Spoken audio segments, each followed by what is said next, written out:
1 minute.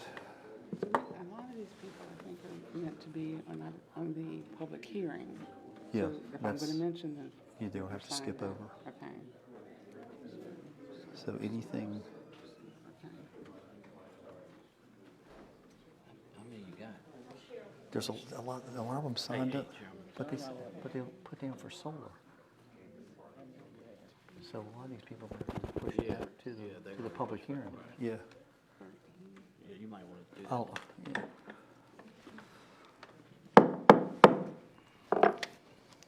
Good evening. This meeting of the Nottaway County Board of Supervisors will now come to order. Mr. Bowen, will you provide the invocation for us? Yes, ma'am, Madam Chair. Let's go to the Father. Lord, again, we gather together, Father, in your name. And Father, we ask for your presence. And most of all, we thank you for your Son, our Lord Jesus Christ. And Father, we got so many things to talk about tonight, but Father, so much unrest in the country or in the world. Lord, we just lift up so many people doing these with the Soviet Union. Father, we know there's so many battles happening, so many people lost loved ones, but yet we still come to the dinner table and eat like nothing is going on, Father. So we know we've been such a blessed country. We lift up our men and women in uniform, and Lord, we ask you to be with us tonight. Father, we know that you entrusted us with the land that you let us use, and Father, we can't take it with us. So we ask for your guidance tonight, and through Jesus Christ we pray. Amen. Amen. Please stand for the Pledge of Allegiance. I pledge allegiance to the flag of the United States of America and to the republic for which it stands, one nation, under God, indivisible, with liberty and justice for all.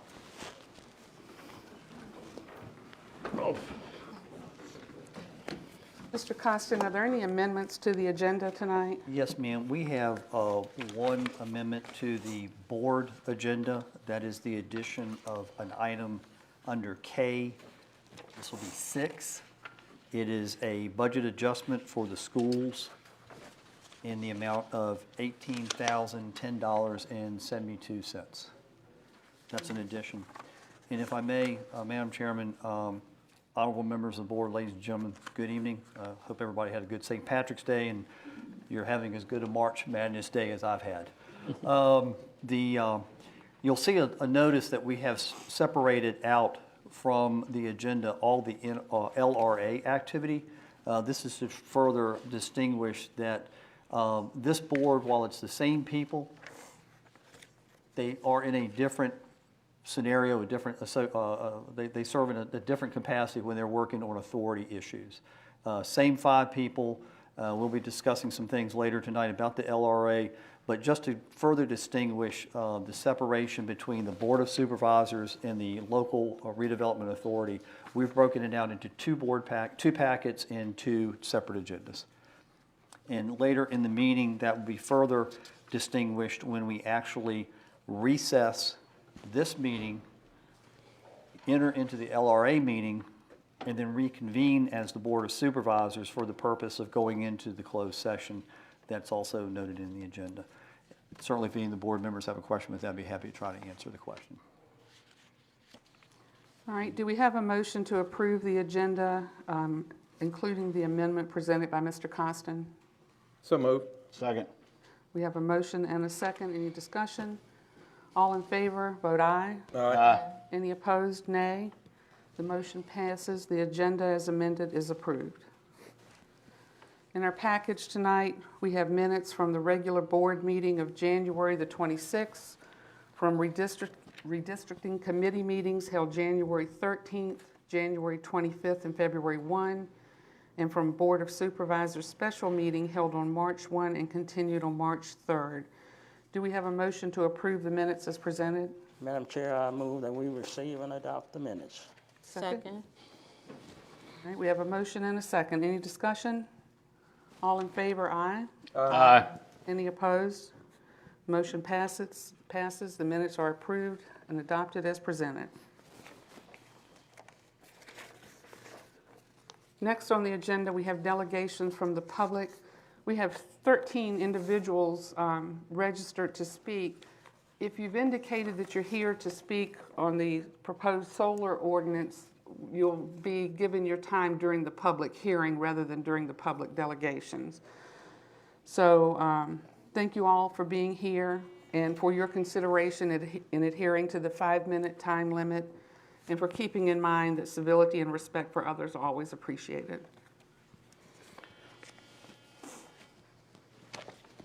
Mr. Sonny Abbott.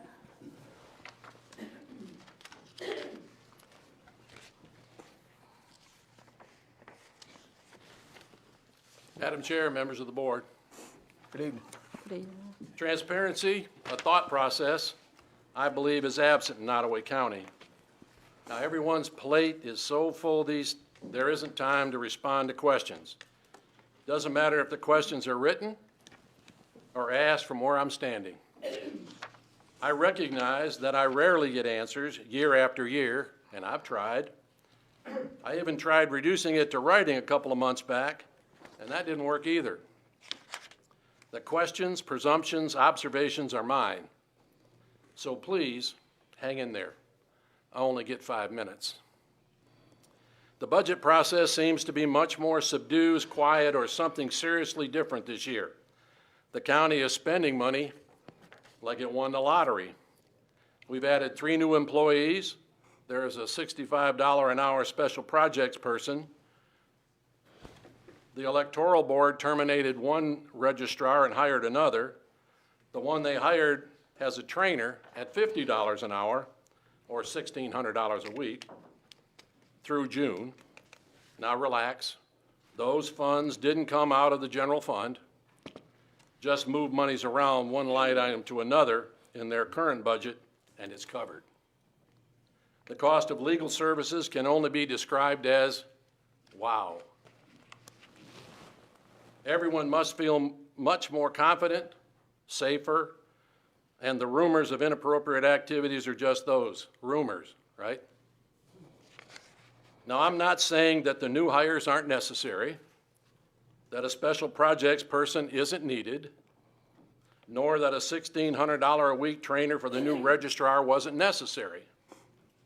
I'm just wondering why, with all this additional help, it seems so difficult to get answers. Now, I've reviewed the Davenport documents, so the county has approximately $5.7 million of loose cash. Current debt around $1.5 million. Basically, a sound, stable financial balance sheet that can cover all this spending. Granted, the registrar's trainer fund was just a simple act of moving monies from one line item to another in their current budget. Didn't it make anyone wonder why the robbed line item had so much extra, or are we hoping not to need these funds put there originally?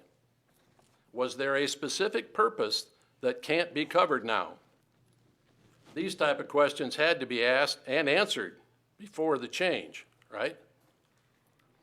I know you are sitting on the edge of your seat waiting for me to suggest, so here goes. Pay off the debt. Save $286,000. Savings $286,000. It's not $1.5 million, but it's savings. It would make the balance sheet stronger, and approximately $4.2 million is still available to leverage all those loans that have been rumored. Now, I noticed that the Davenport added $200,000 to the animal shelter for a new estimated cost of $1.7 million. So what's the delay? Money's in the bank, right? Now let's put it in a slightly different light. Recall the county-owned land that was sold last year? You know that land between 360 and 460 near the VCBR? I'm sure you all remember that. The site, prep, building, etc., are nearly complete. Now, who do those folks know? Could they be part of the bid process for the shelter? Okay, I know this building wasn't built like a shopping mall or a hospital. However, it's built. What seems to be missing from all the major projects is a layout from cradle to grave, with gateways for each step that must be taken to achieve the final goal. Change is difficult. In Nottaway, seriously difficult. Thank you. Thank you.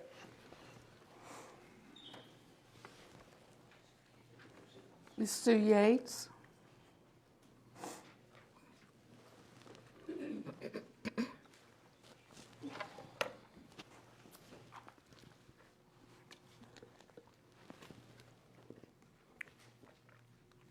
Good evening. My name is Sue Yates, and I am a citizen of Nottoway County. I come here tonight regarding the recent censuring of Supervisor Rourke. It appears to me that Nottoway has a whole lot of black pots calling the kettle black. The other 4 questionable BOS members did this by unanimous vote. I understand why there were concerns regarding the actions of Supervisor Rourke if the reported actions were 100% correct. I agree that Mr. Rourke made a poor decision when he swore in front of a citizen, and I am in a quandary as to why Mr. Rourke even went to the school the night of the incident. However, after watching at least 3 videos of the incident, I do not believe that what was described as happening was an accurate portrayal of the truth. I believe that what was portrayed was embellished upon. I believe the videos and the verbal account that were given at the last board meeting do not match the videos. I have taken the time to speak with at least 2 citizens and law enforcement, and so I believe that I know the truth. With this, I am left to wonder why this board took any action and how the remaining 4 think they are qualified to take the action they took, and why would they censure one member of the board when there are other board members that have had equally as egregious behavior as that of Mr. Rourke.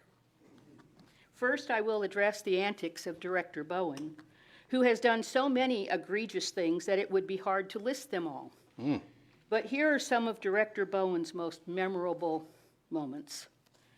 1, a concerned citizen brought an issue to the board meeting. Director Bowen became so enraged with the citizen's comment that he went on a rant and closed by saying, "Let concerned citizens be concerned." In summary, he didn't care what this citizen or any other citizen said. He was going to do whatever it was that he wanted with no regard to the concerned citizens of Nottoway County. 2, as most are aware, there has been a petition circulating to remove Director Bowen from his BOS seat. He knows that the citizens circulating the petition have primarily been women. In yet another outburst of anger at yet another board meeting, Director Bowen mocked the ladies by saying publicly, "Petition on, baby," after another one of his rants. Wow, just wow. 3, then there was the evening he was so enraged at a Nottoway employee, he made her cry. 4, at another meeting, there was a talk about the bowling alley and the damage that had been done to it when someone ran into it. Totally unsolicited, he took it upon himself while playing the clown he likes to be and reminded us that a woman ran into it, in his own words, a crazy woman. I am left to wonder if Director Bowen has a problem with showing respect to women, or is he just a misogynist? Just asking. 5, in a fairly recent meeting, a respected citizen in our community had concerns about the running of the landfill and its practices.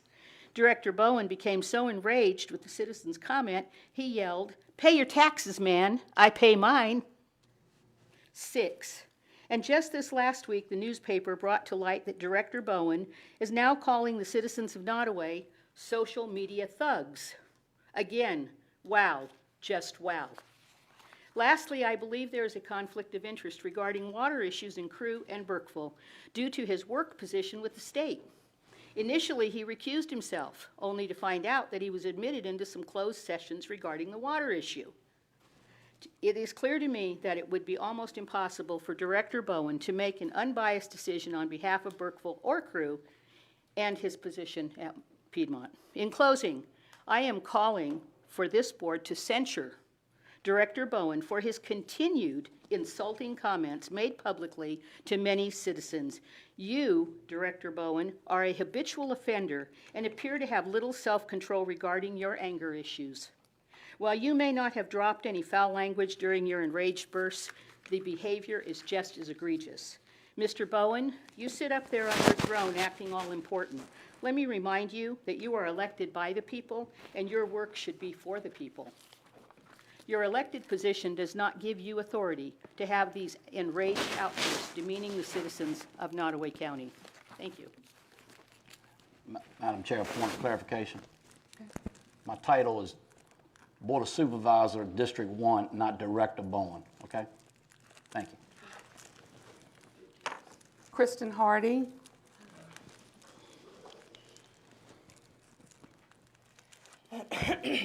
My name is Kristen Hardy. Regarding the remaining 3 questionable Board of Supervisors members, Mr. Vaughn has allowed his constituents to have dirty water for over 20 years. He failed repeatedly to respond to the citizens' concerns regarding emergency management issues. And then we were hit with the ice storm, and his failures came to light. We do not have proper ordinances in the county, and so much more. Then there was the evening Mr. Vaughn was picked up on a hot mic telling his colleagues that he hated liars, referring to the citizens at the meeting that night. Mr. Vaughn has served for over 26 years. I ask, where are Mr. Vaughn's list of accomplishments during his tenure? Then we have Ms. Simmons. 1, who verbally attacked a handicapped female citizen at a board meeting, making demeaning comments and falsely accusing her of slander after the citizen dared to express her concerns about PSR. Number 2, there was also the evening she got into a citizen's face after a workshop session and chastised her mercilessly. Number 3, the same evening she became so enraged with another citizen that she threatened to ruin her business. There were witnesses to this rage. Then we have Ms. Shackleton. Has anyone wondered if there is a conflict of interest in her position on the board, being that she is an executive vice president at Citizens Bank and Trust, the bank that Nottoway County does most of their business? I would argue that almost every decision or vote that she has to make is yet another potential for conflict of interest, thereby compromising her ability to always act in the absolute best interest of Nottoway citizens. I have come to believe that the 4 of you are compromised in the service of Nottoway County. There are conflicts of interest due to employment positions, and there are those of you who have issues of rage. I definitely don't feel there is even one of you 4 that are even remotely stellar enough to pass judgment on another human being. If you conclude that you are, then you should rule with fairness to every board member. There should not be selected judgment. These are Sue Yates's remaining comments. Thank you. Daryl Garber.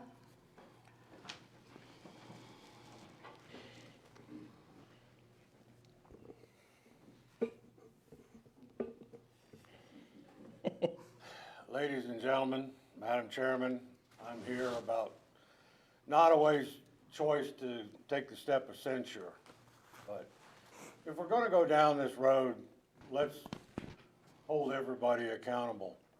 I am the man that was shouted down in a meeting, told to pay my taxes like I'm a scofflaw and don't pay my taxes. I was merely pointing out illegal activity. And that's the way I was treated. I believe Madam Chairman's words were respect and dignity. Therefore, I formally request that you to make a motion and censure Mr. Bowen for his lack of respect and dignity to a citizen speaking at this meeting. Thank you. Madam Chair, point of clarification. The night that maybe I said taxes, but I was talking about a fee that wasn't paid, not a tax. Right. Just want to clarify that. Fee is a tax. All right. I think we've reached the end of our delegations from the public. So we're going to move on to public hearings. Tonight we have 5 topics for which we'll conduct public hearings. We'll open separate public hearings for each topic. Once the public hearings are open, we will accept public comments, which will be limited to 5 minutes per individual and 1 appearance per individual per public meeting.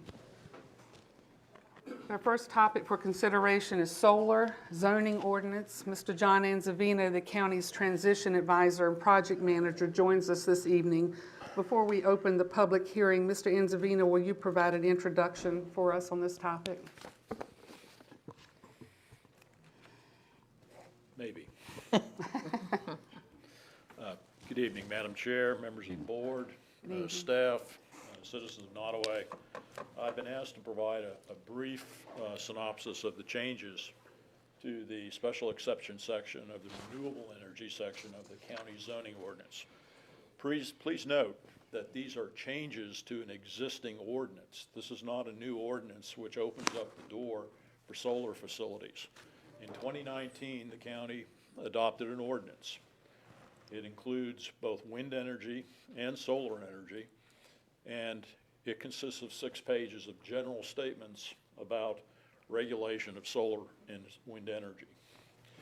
The board in 2019, soon after the adoption of that ordinance, I believe it was at the end of 2019, decided that you would withhold acceptance of applications for solar facilities to re-examine that ordinance and determine whether or not it was adequate to protect the citizens of Nottoway County and to get the best product possible for a solar facility or a wind energy facility here in the county. So, walking through the years, and it's been a couple of years since what we refer to as a moratorium on acceptance of applications has been in place. This county went through several staff changes, and there was a lot of, I guess, inertia in regard to getting the ordinance revised. However, in 2021, the Renewable Energy Subcommittee of the Planning Commission convened for their first meeting in January and started work on revisions to the ordinance. Soon after that, the county experienced the ice storm, and then the departure of the then Assistant County Administrator, and who was working on this and was liaison to the Planning Commission. I think you'll recall that I came on, I guess it was in late April or early May of 2021 as your interim county administrator, and we had a lot of issues that we needed to deal with, and we didn't get to this until, I guess it was about August of 2021, about the time that I was ready to depart because Mr. Costin was coming on full-time as your county administrator. The board asked that I continue on and work with the county because there was no planning director. You do have one now. Mr. Costin was new to the position, and the staff here in Nottoway County is fairly limited in conjunction with the wide range of projects that you're involved with. Consequently, I picked this up in August, and we met several times with the Renewable Energy Subcommittee. We had 2 work sessions with the Planning Commission. We had a public hearing with the Planning Commission, joint work session with the board, a work session with the board. So there have been no less than probably 8 to 10 meetings working on this ordinance and upgrading the ordinance from what it was. Again, what it was to what it is today. Now, is it perfect? No, no ordinance can be perfect. You know, you could write the perfect ordinance, you could put it in a wheelbarrow maybe. But what we have tried to provide in this ordinance is a wide range of flexibility for the board.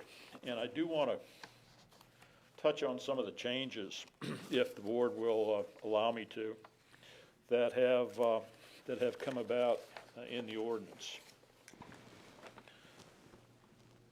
First of all, we've expanded and clarified your definitions in regard to various forms of solar. You only had one form of solar in the previous ordinance. Everything was kind of geared to that.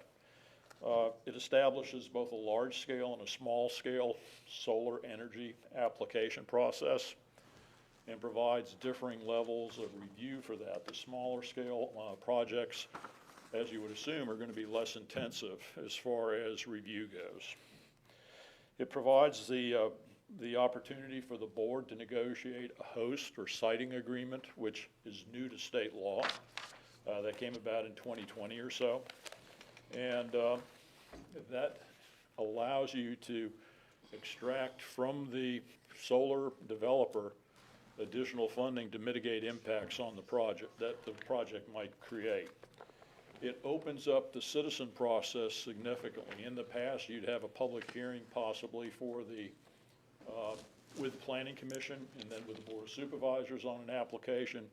It now requires that there be a separate public meeting convened by the developer with citizens prior to the application being submitted so that folks can understand what the application is about.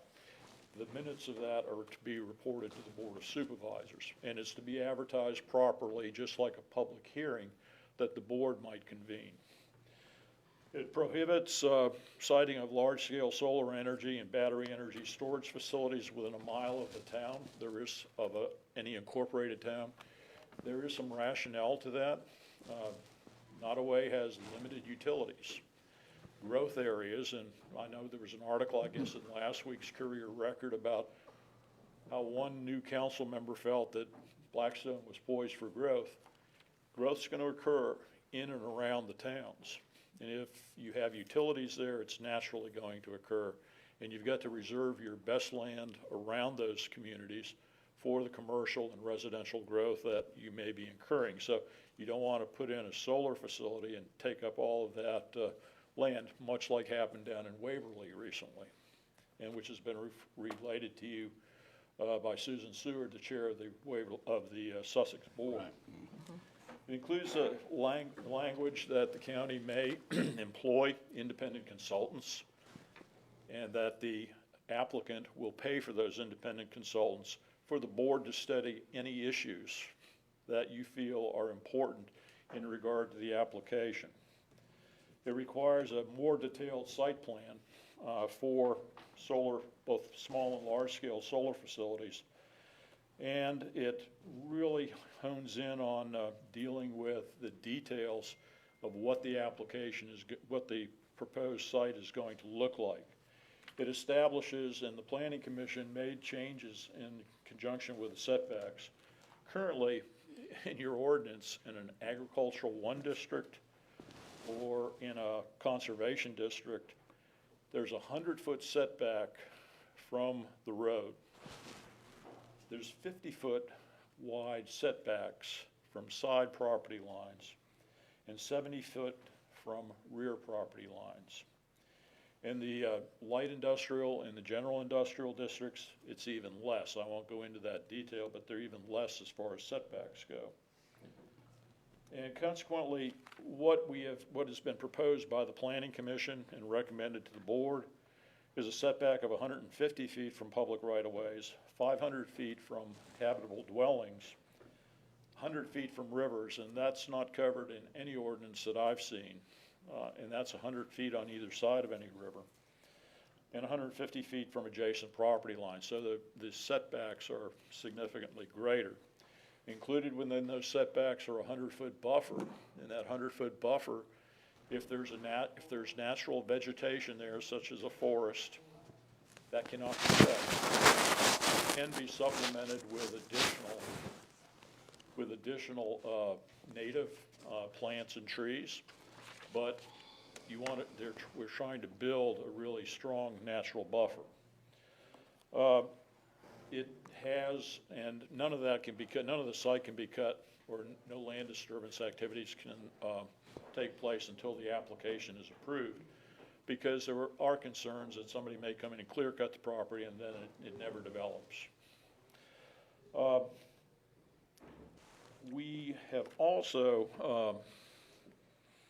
worked on expanding the decommissioning language. That is, if a solar facility reaches the end of its useful life, if it is not successful, and we're still pretty early in the renewable energy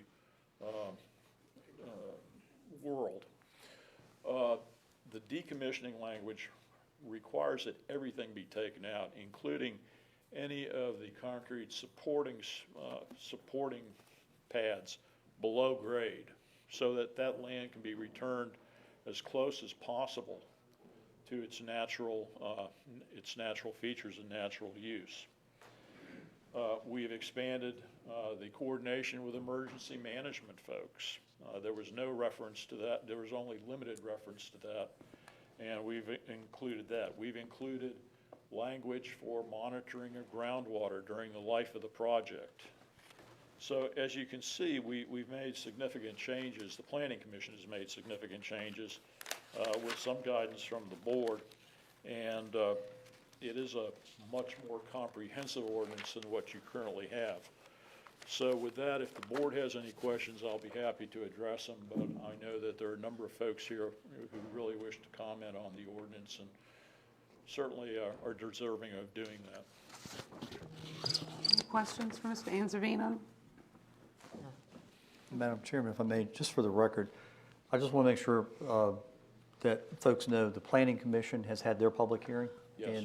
And they are recommending favorably Yes, they on the draft recommend. that is before the board this evening.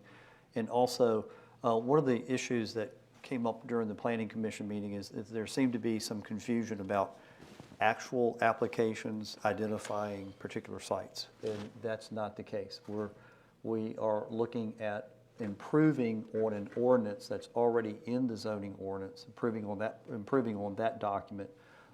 There are no applications that are being worked right now under the current ordinance or any future ordinance, in part because of the moratorium. So this is not a site-specific discussion this evening, or it should not be a site-specific discussion this evening. Thank you. Thank you, Ms. Vanzavino. Madam Chair, I do have I guess a point of clarification, and I don't want to. This may not go to Mr. Anzavino, but I'm the one who proposed the moratorium, and when I made the motion to propose the moratorium, I wanted to stop the train some, because we didn't have the ordinance. The ordinance was not right to accept, and I want, maybe this is for Ms. Vivian Giles over there that represents being our lawyer tonight. I want what is the power of a moratorium and how long can it last? I want people to understand that. If you could help me out with that. I know that's a tough question, and I didn't ask you to be ready for that, but.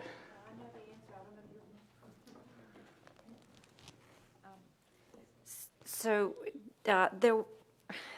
an official moratorium, there is no authority for a moratorium. Okay. So you have stopped the processing of the applications, and that is to a degree by agreement with the applicant. But as far as affecting an actual moratorium, the only way to do that would be to repeal the ordinance altogether and just prohibit solar until, or whatever the issue is before you. But with respect to solar, to affect to legally affect a moratorium, again, the solution would be to repeal any solar ordinance, not allow solar at all, and then revisit it at such time, should you wish to, then allow it. Thank you. Thank you. Thank you. All right, do we have a motion to open the public hearing for solar zoning ordinance? So moved. Second. We have a motion and a second. All in favor, vote aye. Aye. Any opposed? We now open the public hearing for solar zoning ordinance. I don't know, those of you that have signed up to speak, whether you're for or against, so we'll go through the process of elimination here. Is there anyone here tonight who wishes to speak in support of the revisions to the renewable energy section of the county zoning ordinance?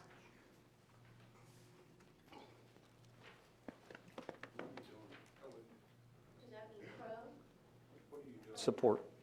You said Support. Supporting.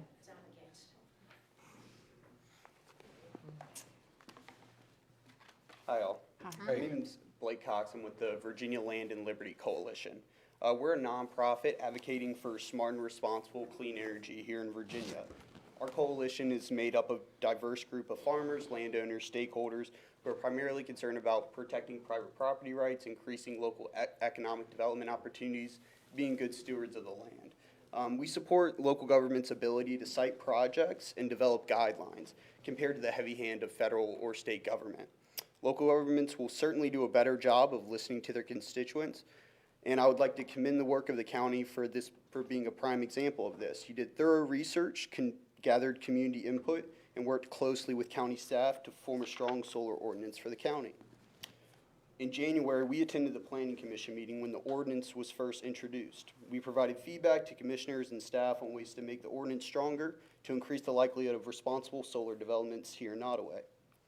We are glad to see robust setbacks and buffers, strong decommissioning plan, responsible environmental studies. Since the initial public hearing, the Planning Commission and staff have strengthened the ordinance in many areas. We support these changes in the version you're considering tonight. By approving these ground rules for solar in the county, you're also protecting the private property rights of your constituents.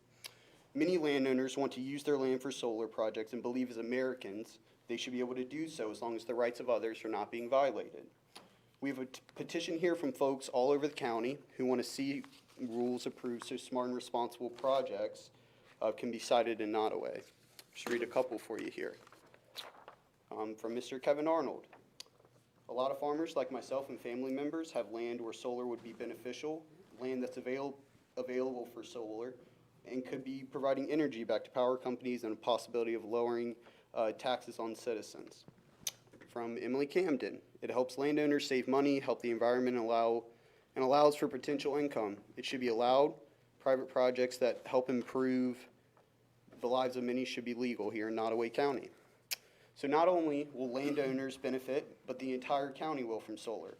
Nottoway has the potential to generate millions of dollars in new tax revenue from solar that will benefit every resident of the county. This additional tax revenue causes no strain on public services like other types of development demand, and these tax dollars can go to lowering taxes or repairing road, infrastructure, your first responders, or schools. So we would urge you to move forward in the consideration and approval of solar guidelines in Nottoway County so landowners may move forward with these projects and the benefits of energy development may be fully realized by the county. Thank you. Thank you. Anyone else that would like to speak in favor? Of the ordinance? Yes. You go ahead.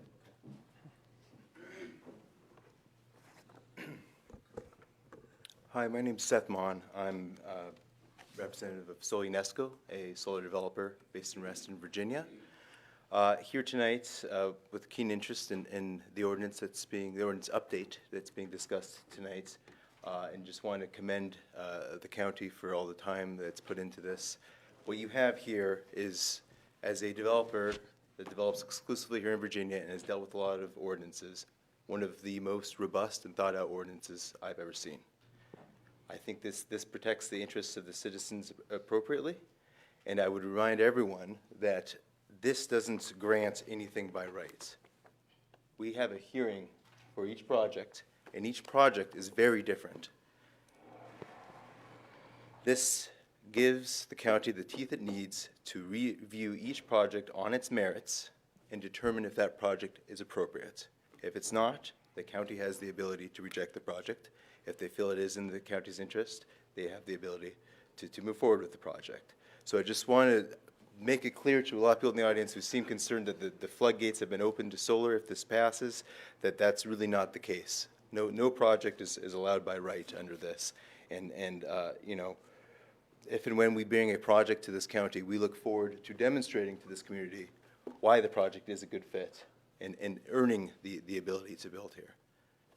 And I'd just also like to say, you know, I haven't heard a lot of the negative comments yet, but, you know, solar's a new use. I get that. And it's, you know, not something that's been developed here in the county before.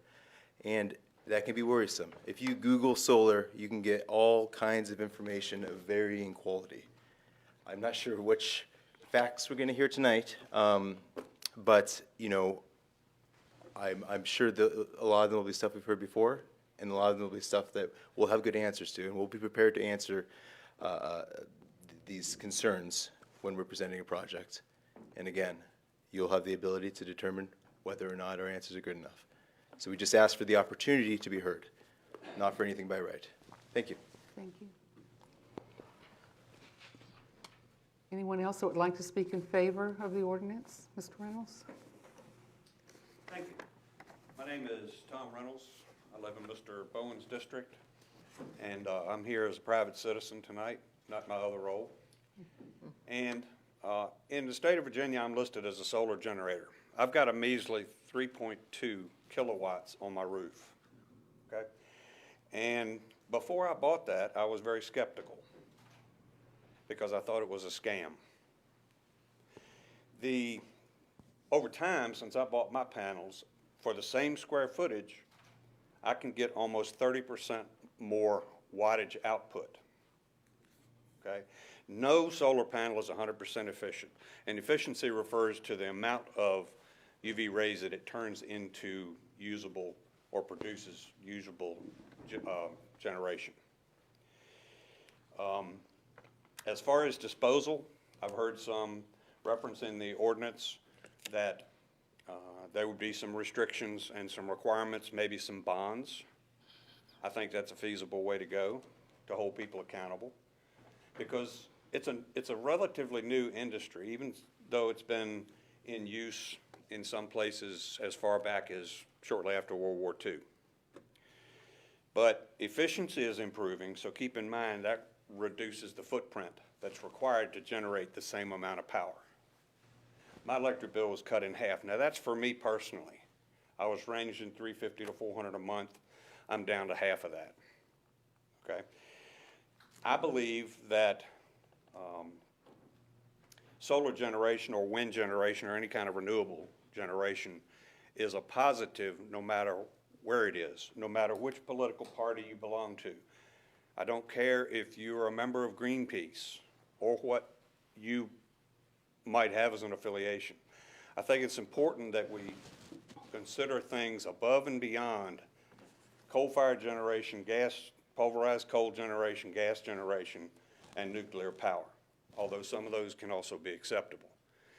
As far as some comments I've read about, they're going to trap groundwater, we're going to have erosion. Well, that's not true at all.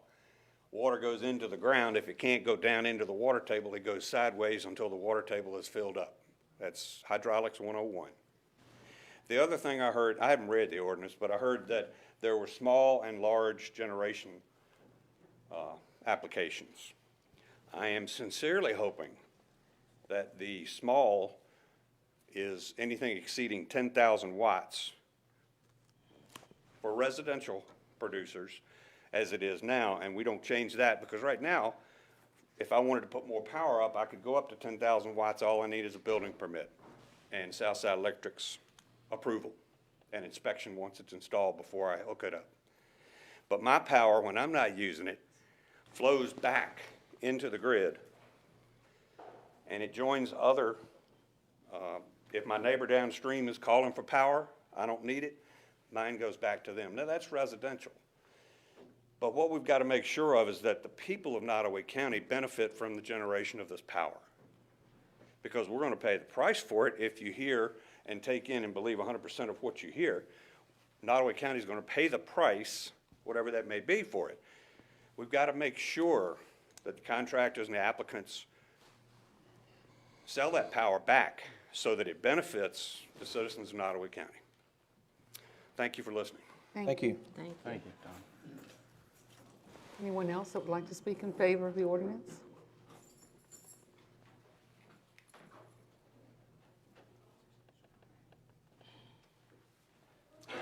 Good evening, ladies and gentlemen. Good evening. My name is Don Knight, and I'm a resident of Blackstone.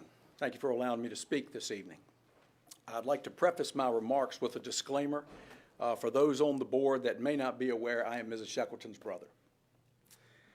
And I hope I'm here at the right time, because I'm in support of the ordinance with amendment. My wife and I are tree farmers. We grow loblolly pine trees on several tracts of land within Nottoway County. It is our hope as a business venture to one day develop a small to medium-sized solar project on one of these sites, a project up to approximately 50 acres in size. I believe in the development of clean, renewable energy sources. I also believe strongly in the protection of our natural resources and the environment. I'm an outdoorsman and consider myself a conservationist. I appreciate the time and effort this board and the Nottoway Planning Commission have put in and are putting into charting a wise path forward. It needs to be a good path, with the goal of creating a solid solar ordinance, one which will allow smart, properly scaled, sustainable development of renewable energy within this county while protecting our citizens, our environment, and landowner rights. The proposed ordinance coming before you now, in its current form, I believe is overly restrictive in its definition of what constitutes a large-scale solar facility, and in its blanket restriction of such facilities within 1 mile of an incorporated town. I ask that you give consideration to a proposed amendment to the ordinance that addresses those 2 points and also allows for the town council of one of our incorporated towns to be involved and have say in the approval process for projects that are within 1 mile of their incorporated limits. And I believe this following speaker will talk more about that proposed amendment. Thank you for your time. Thank you. Thank you, Don.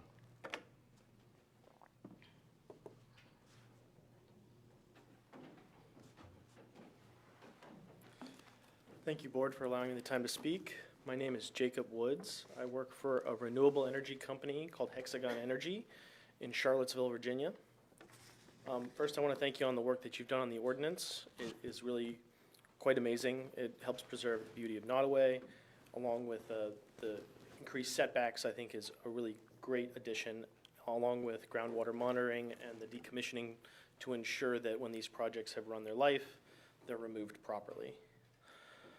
I do believe, as Don has mentioned, that in one area this is overly restrictive of business, and that is where you have bigger government telling smaller government what can and cannot be. That is when you're having the county tell a town what can and cannot be around them. We believe that siting of what I would call medium-sized facilities, facilities that are not bigger than 5 megawatts or not bigger than 50 acres, should be allowed within 1 mile of an incorporated town, so long as the town council approves of such a facility. There are additional benefits to a facility of this size. Right now, the definition I believe that you have in the ordinance is anything above 4 acres is considered a large facility. And there are a lot of benefits to a project that is up to 5 megawatts. Those projects connect to the same poles that you have at the street. They are not connecting to the big transmission lines. They do not require additional substations.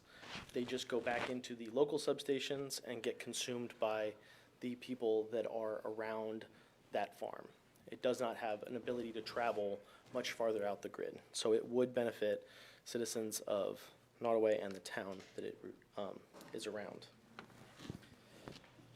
We believe that this proposed amendment would allow towns to decide on a case-by-case basis what is best for them and what is best for their area, where they envision growth, perhaps where a project can be for a number of years, and then when decommissioned, it could move to a different use, either being commercial or residential use at that time. The proposal that I have a copy here for everyone on the board, and I would be happy to share it. I believe that I've provided this to you all as well, is a change to section 4-19-7, subsection 11. This is an area that restricts large facilities within a mile of an incorporated town and within a mile of an airport.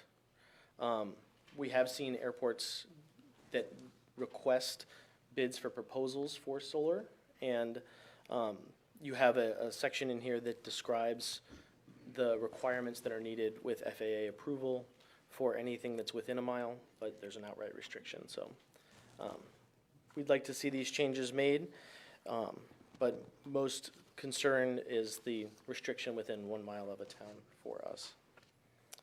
Thank you for your time and for your civic work for the County of Nottoway.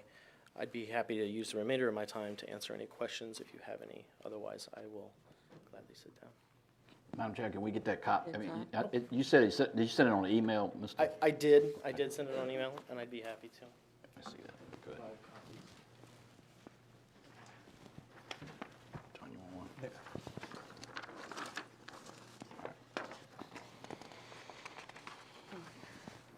Thank you. Thank you.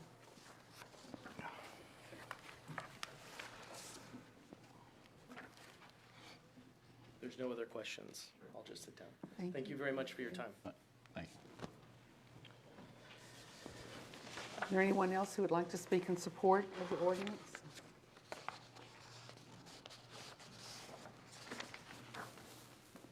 Madam Chair, members of the board, I have a number of questions regarding the ordinance. I am not opposed to solar energy.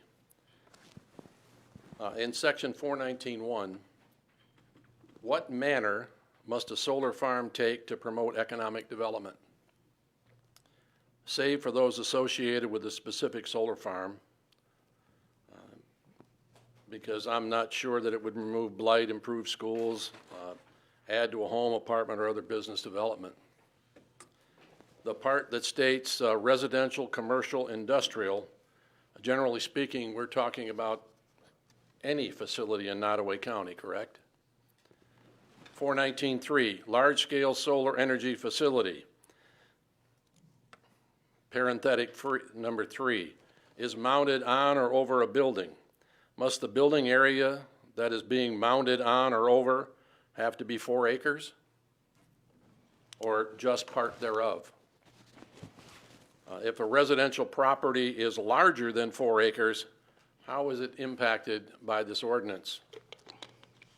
Small-scale solar facilities, number 3, again, is mounted on or over a building and is rated at a capacity of 2,000 kilowatts or less.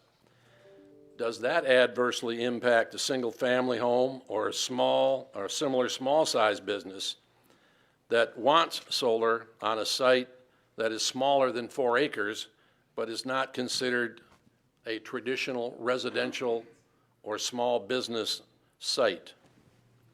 And if you look at the ordinance on taxation, it doesn't show anything for 200 kWs or less. 419.4-1, potential for a siting agreement. What drives the necessity for a siting agreement? 419.4-3, 2232 review, defines a public utility facility. Is this a facility used by or for the benefit of the general public? And is there a possibility of a private utility facility?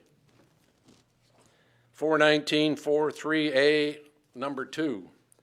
Generally, when the number of days are given as 10 or 60, are those business or calendar days? 419.6.1a, the part of the sentence that reads, including the location of the proposed electrical grid interconnection. In what ordinance does it contain the statement that a traditional home or multifamily home or small business cannot or is prohibited from connecting to the electrical grid? If an individual wants to generate an average of 7 kilowatts, is that person prohibited from connecting to the electrical grid? 419.6D1, deemed abandoned. What are the methods, processes, or systems to determine when and if abandoned? 419.6.2, review fees. Second paragraph, the part starting with, construction shall commence 36 months from the date of approval, and in a little further down, a one-time extension of 12 months, a total of 4 years after approval. Why? Why 4 years? 419.9, unsafe or abandoned projects, decommissioning, in part stating, or by agreement with, is not operated for a continuous period of 12 months and provides for 45 days for a response. And number 4, 365 days of the date of abandonment. Under what special circumstances or situations require an agreement? Why such an extended period of non-operations or operated time is being allowed? What defines not operated? Does that suggest that a farm is producing an extremely small volume of solar developed energy, it must be considered operational? Should there be a minimum level of production to be considered operational? Must a professional engineer with appropriate experience prepare an estimated cost of decommissioning for a solar farm in current dollars is required? Mr. Abbott, I'm sorry, 5 minutes is up, but thank you very much.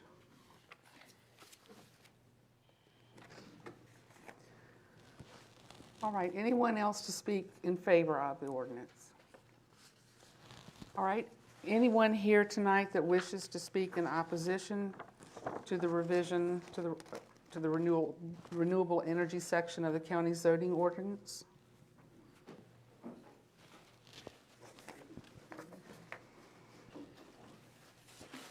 My name is Richard H. Ingram Jr.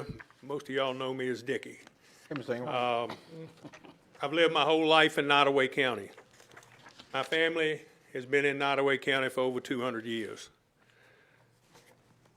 When I graduated from college, I had an opportunity to take a job with a large corporation. I turned it down because I wanted to come home, number one, with my family, number two, and because I love Nottoway County. And one of the reasons I love Nottoway County is because it's a rural county.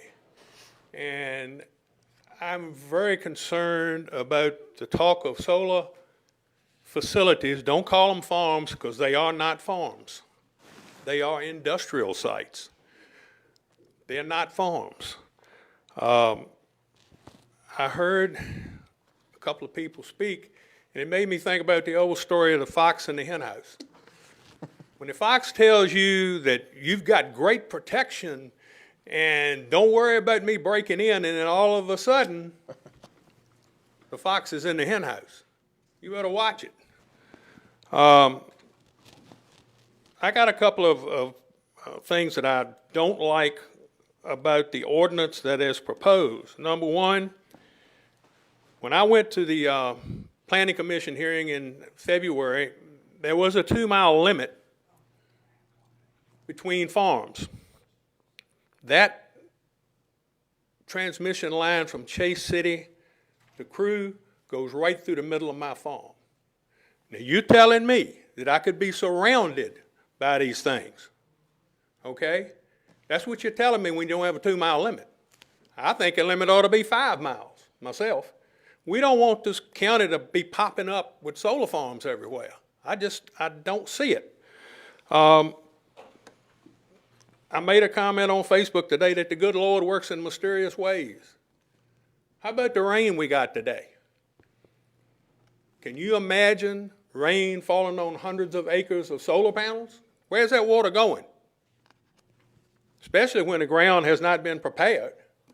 It's going downhill. This is really funny. Drove down tonight, I looked across the Little Nottoway River Bridge, and the river's out of the banks, just from that rain we had. And the funny thing was, as I was going down the hill, a hen turkey rode across the road in front of me. And I thought to myself, that's just why I came back to Nottoway. I have had deer in my backyard, turkeys in my backyard, quail in my backyard, rabbits in my backyard, possums in my backyard, and on several occasions a bear. What's going to happen to the wildlife when you put up 6-foot-high chain link fences with barbed wire enclosing hundreds of acres of land? There's not going to be any wildlife. That's what I'm concerned about. I'm concerned about the buffers, 150 feet from a road right-of-way. That's not enough. 150 feet from adjoining property lines, in my case, that's definitely not enough. And 500 feet from an occupied residence, it should be at least 1,000 feet from an occupied residence. If you live at the bottom of the hill like I do, and you put a farm on the hill on the other side of me, I'm going to see it. They can't grow trees fast enough to block that. I'm very concerned about this. You've got a moratorium in place. I heard the attorneys say what they said, but I also noticed on the internet that Southampton County adopted a moratorium in September of 2021. So, what's wrong with keeping our moratorium until we get this thing straight? And take some precautions to save our county, save our rural life. You are voting on the heart and soul of Nottoway County is what you're voting on. Thank you. Thank you, Mr. Ingram.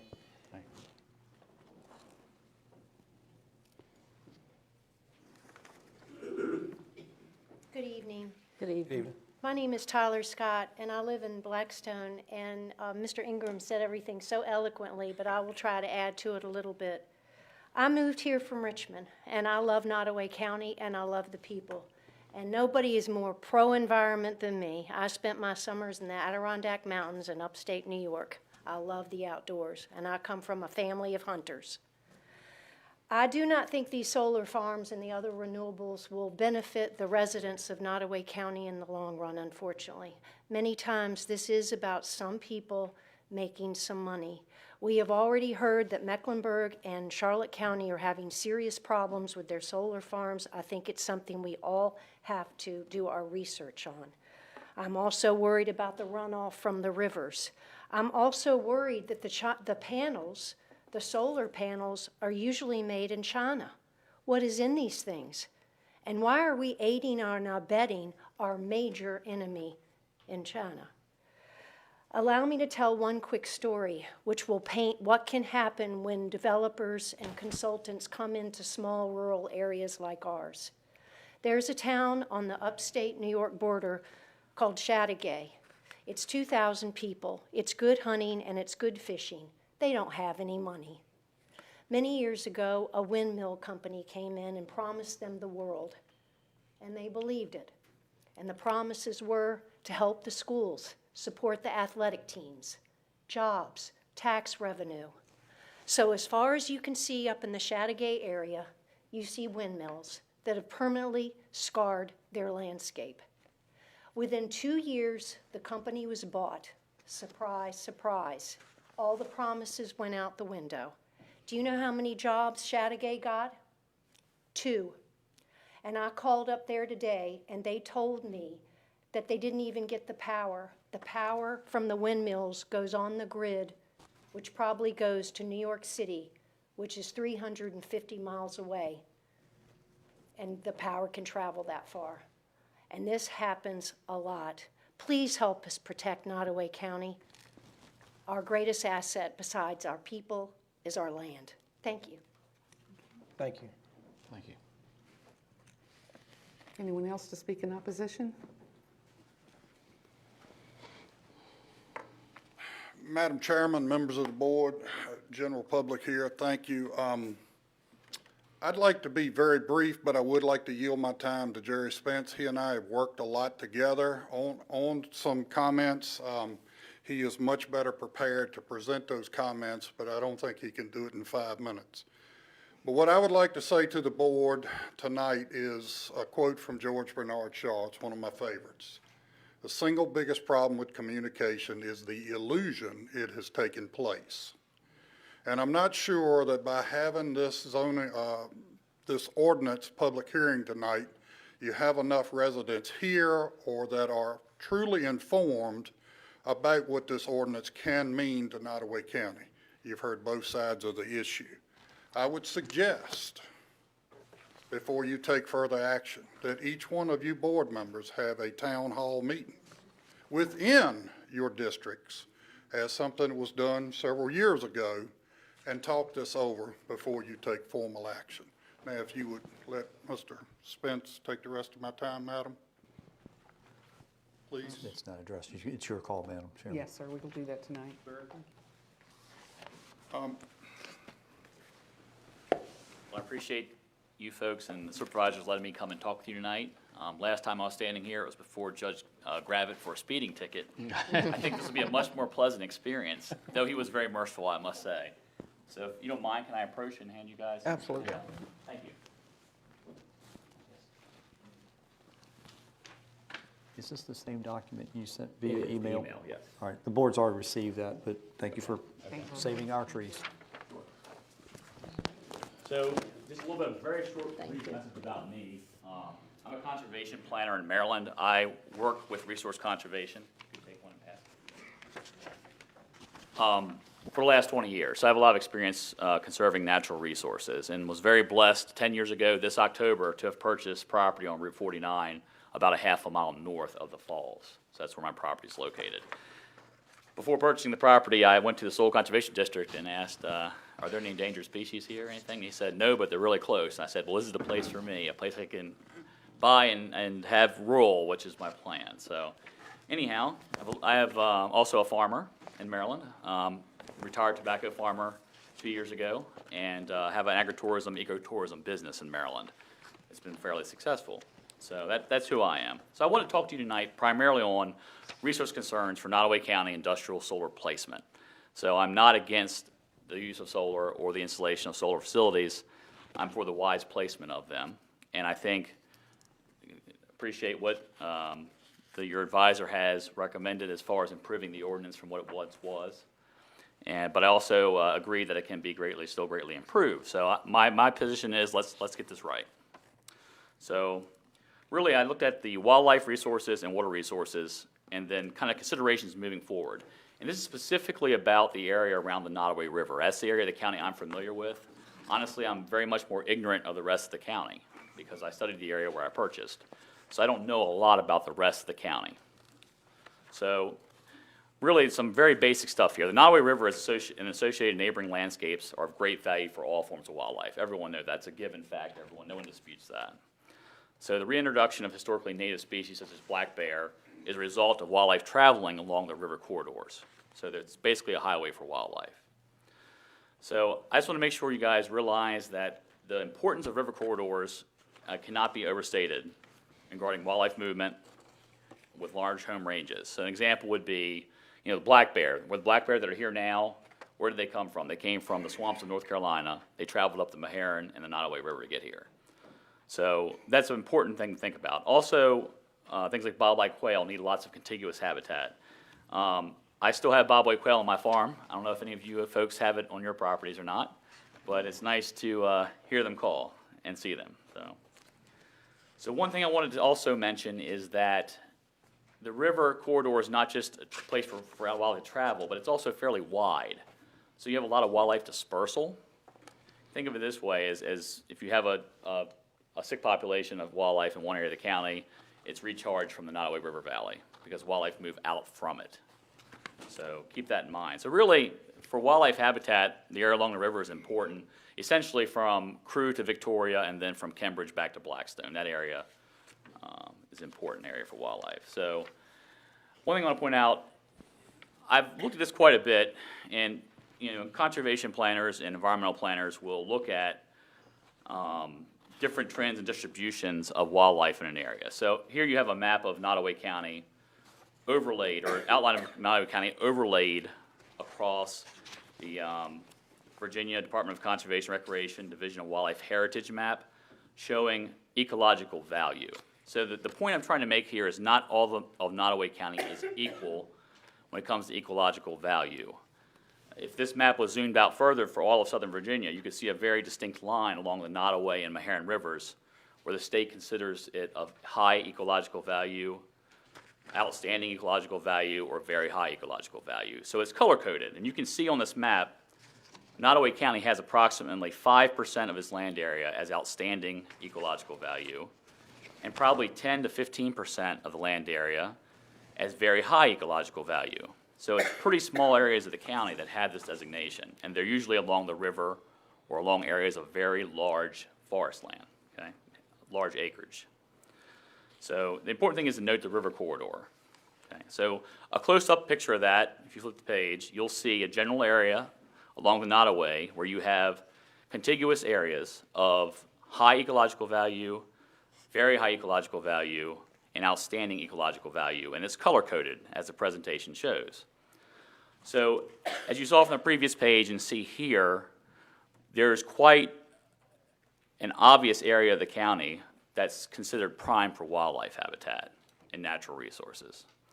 Just so happens, so essentially central to that is about where the reservoir is in Nottoway Falls, both north, west, and southeast of that. So these areas are of high ecological value, and that's the point I'm trying to make here. You flip the page and you'll see also same source of information, the Virginia Department of Conservation and Recreation, Division of Natural Heritage, shows areas of high likelihood of wildlife travel, and not surprisingly, it follows the river as well. Okay. Any questions so far? So that's my concern is, has the county, through their environmental planner or through their process at the Planning Commission, considered these areas as unique or special in the county as it relates to the zoning ordinance for solar? I'm not so sure they have any large degree. I think these areas of the county should be considered prime for wildlife habitat, and there needs to be some type of protection in the ordinance for these areas. Now, that could mean lots of different things, but I think it's so basic, but it hasn't been considered, that there needs to be some consideration in that regard. So that's why I'm not yet comfortable supporting the current proposed ordinance in that regard. One other thing, well, two actually.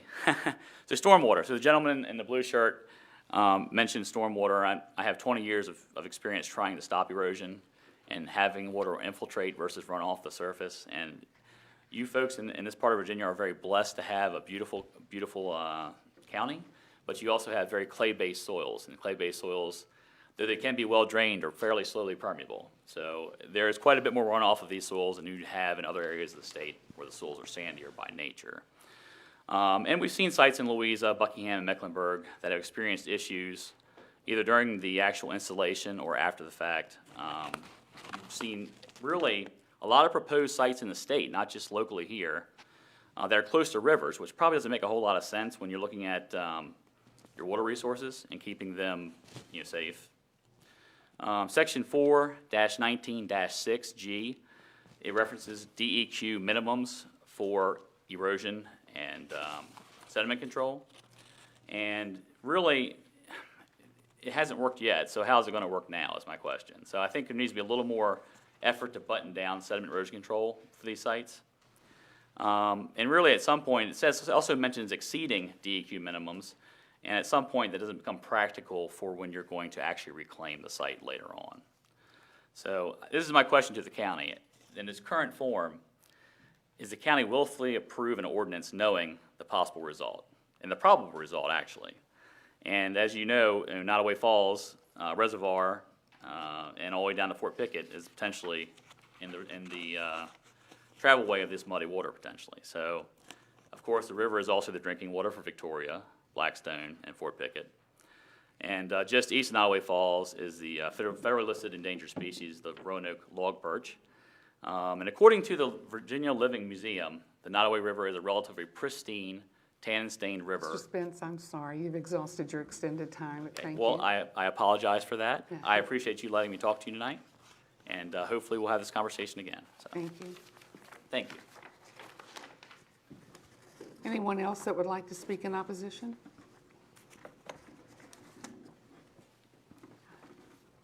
Good evening, Madam Chair, Board. Thank you for allowing me to speak this evening. My name is Brandon Martin.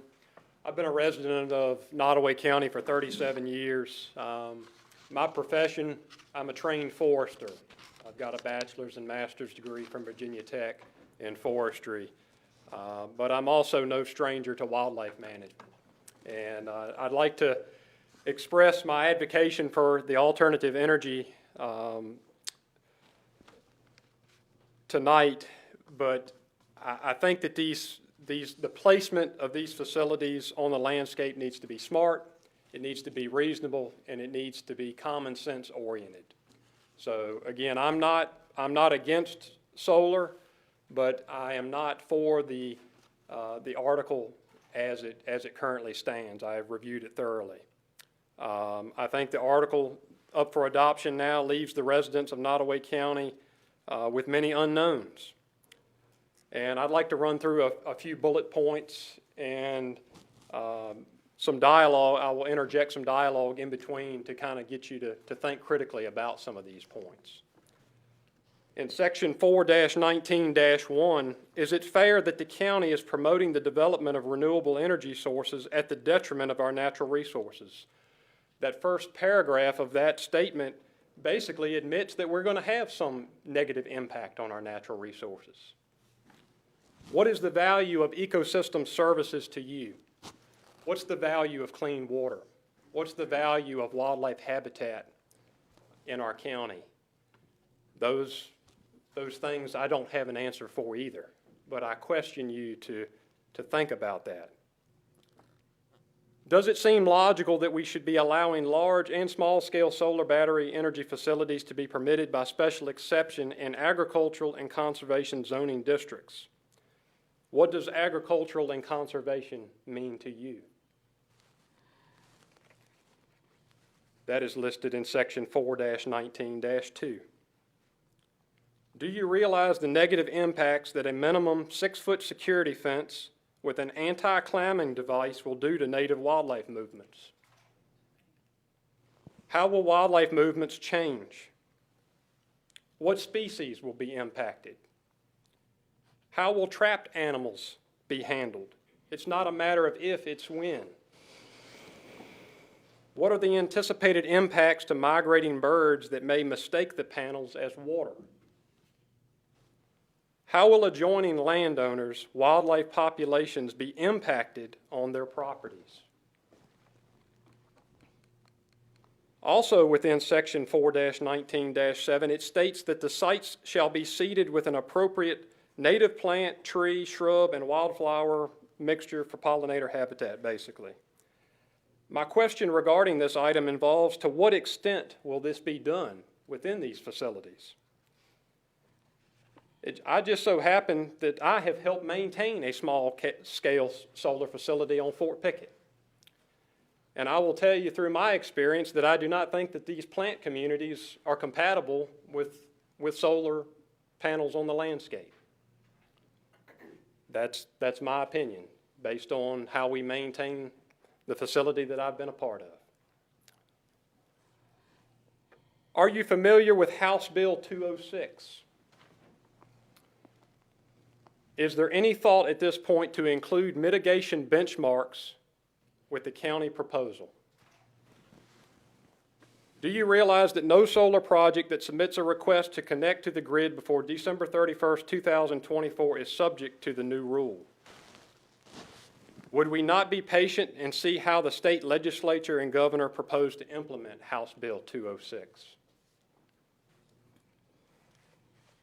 Lastly, from a fundamental standpoint, does it seem right that we would take productive and healthy forest and farmland out of production with the ultimate goal of reducing carbon emissions with solar facilities? Where I went to school, I was taught that forest and farmland plants sequester carbon, thus reducing CO2 in the atmosphere. What should help combat global warming and carbon emissions?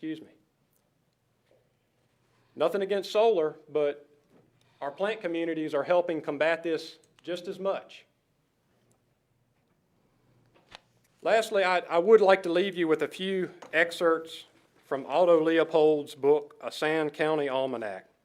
Mr. Leopold is considered by many to be the father of wildlife management, and his views towards land ethics were well before his time, given that he penned most of his writing in the early 1900s. These are some quotes. "The fallacy that economic determinists have tied around our collective neck, and which we now need to cast off, is the belief that economics determines all land use. This is simply not true. Obligations have no meaning without conscience. And the problem we face is the extension of the social conscience for people to land." Mr. Martin, I'm sorry, but your time is up. Thank you. I appreciate it, Madam Chair, and I will be happy to answer any questions or serve in any capacity that the Board of Supervisors would deem that I would add value. Thank you. All right. Thank you, Mr. Martin.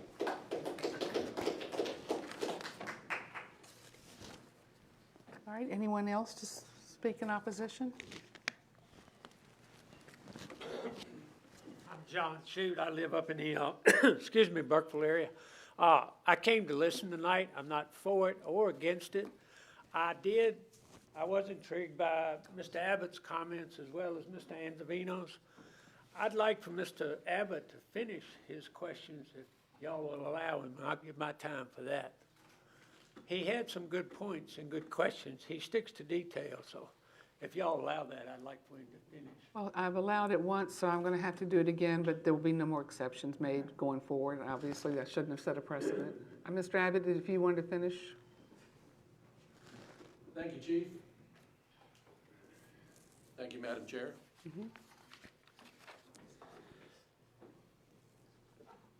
I think I ended with 419-6D1 when it was deemed abandoned.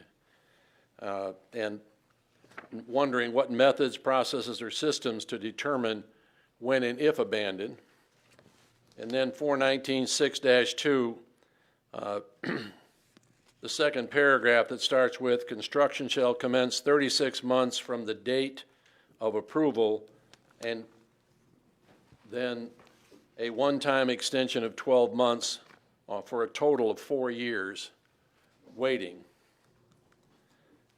And then 419.9, unsafe or abandoned projects decommissioning, in part stating, or by agreement, is not operated for a continuous period of 12 months and provides for 45 days for a response and for 365 days from the date of abandonment. Under what? I don't have to dance, do I? Please. You're not hearing things. Thank you. Under what special circumstances or situations require an agreement? Why such an extended period of not operated is being allowed? What defines not operated? Does this suggest that a farm is producing an extremely small volume of solar developed electricity? It must be considered operational. Should there be a minimum level of production to be considered operational?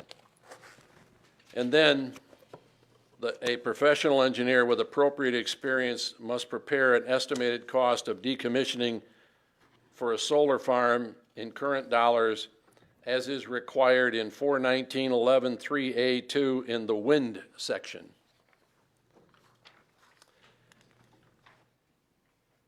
I recognize that each one of these elements came from the proposed ordinance. All I ask is that someone take the time to review these ideas, these suggestions, these thoughts, these comments, to ensure that the ordinance is as complete and understood as possible. I've discussed with one of the board members my concern about a person who owns enough property to have more than 4 acres and does a small, what I call a mini solar farm, because I live on a farm. I have critters out there, don't know anything about electricity, but am I impacted? Is there an ordinance in Nottoway County that focuses or points to those areas that are less than the 200 kilowatts that are here? There have been much more eloquent speakers here tonight to talk about the benefits or the lack thereof from solar. I am dealing with strictly the ordinance to make sure the ordinance can be read by John Q. citizen and understand what it is that is absolutely required of that person or that company or that family. And thank you. And thanks again, Chief. I appreciate it. Is there anyone wishing to speak who's not had the opportunity?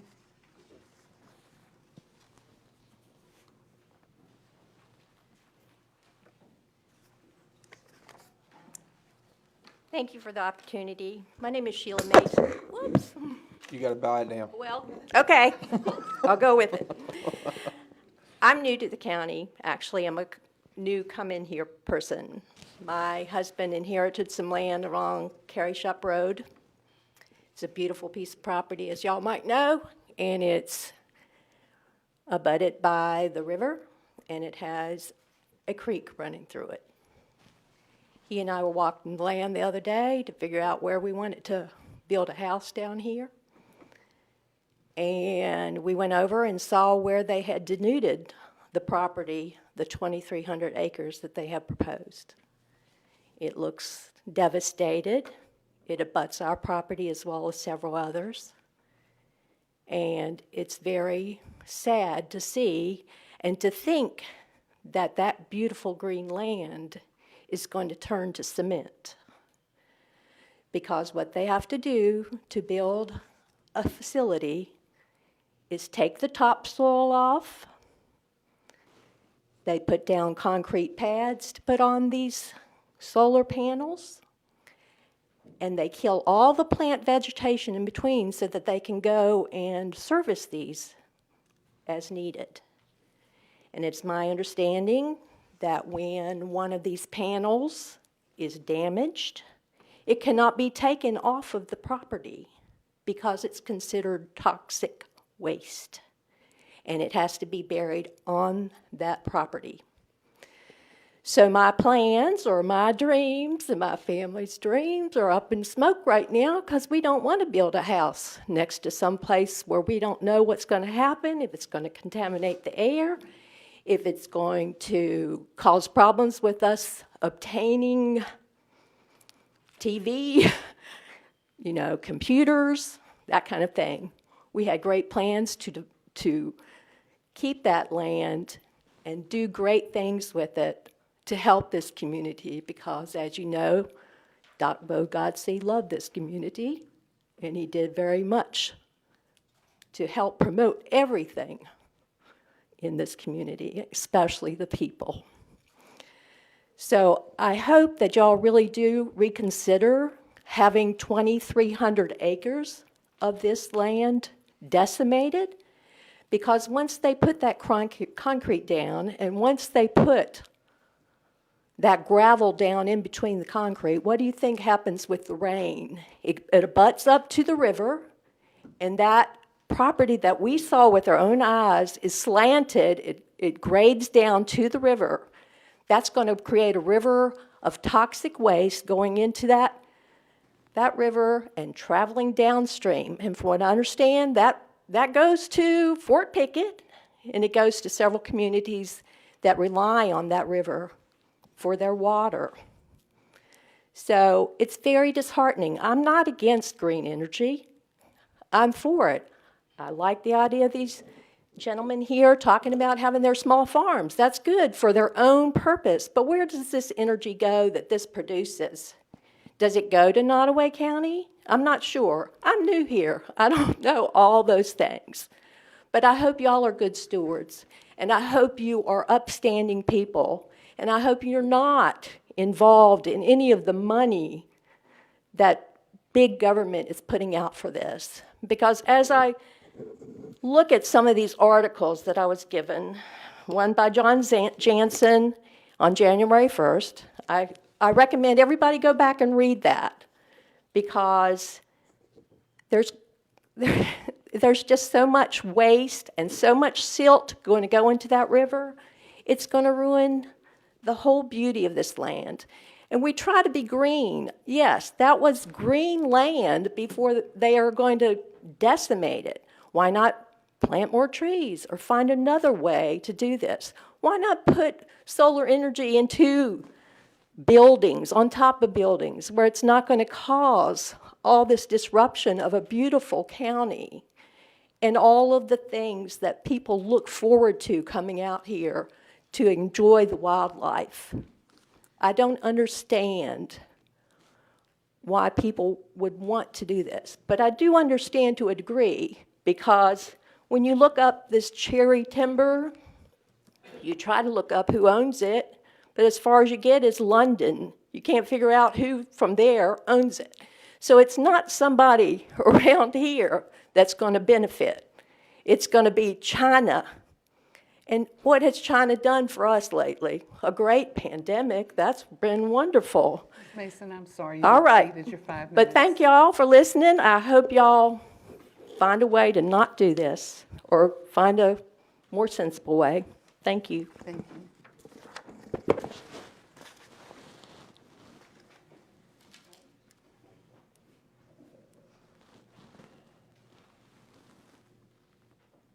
Is there anyone else that wishes to speak in opposition? All right. So we need a motion to close the public hearing on the solar zoning ordinance. So moved. Second. We have a motion and a second to close the public hearing. Any discussion? All in favor? Aye. Aye. Any opposed? The public hearing solar zoning ordinance is now closed. Madam Chair, I'd like to, my battery's going dead. Can you hear me? Madam Chair, I'd like to have a moment to speak here. I want to say that, because you heard tonight that some of my top 10 mistakes, been on this board 15 years. I'm probably ought to be 20. And the only reason why I was laughing, because I do sound like a redneck, and I was born in Southside Virginia. I think Dickie Ingram sounds more prestige than I do. And he was one of my teachers. I've got great respect for him. Madam Chair, listening to all the comments, I think we should take these comments into consideration and defer this issue to the April's meeting for action. And the reason why I'm recommending that is, I think somebody said it tonight, we want to do it right. And hear me out.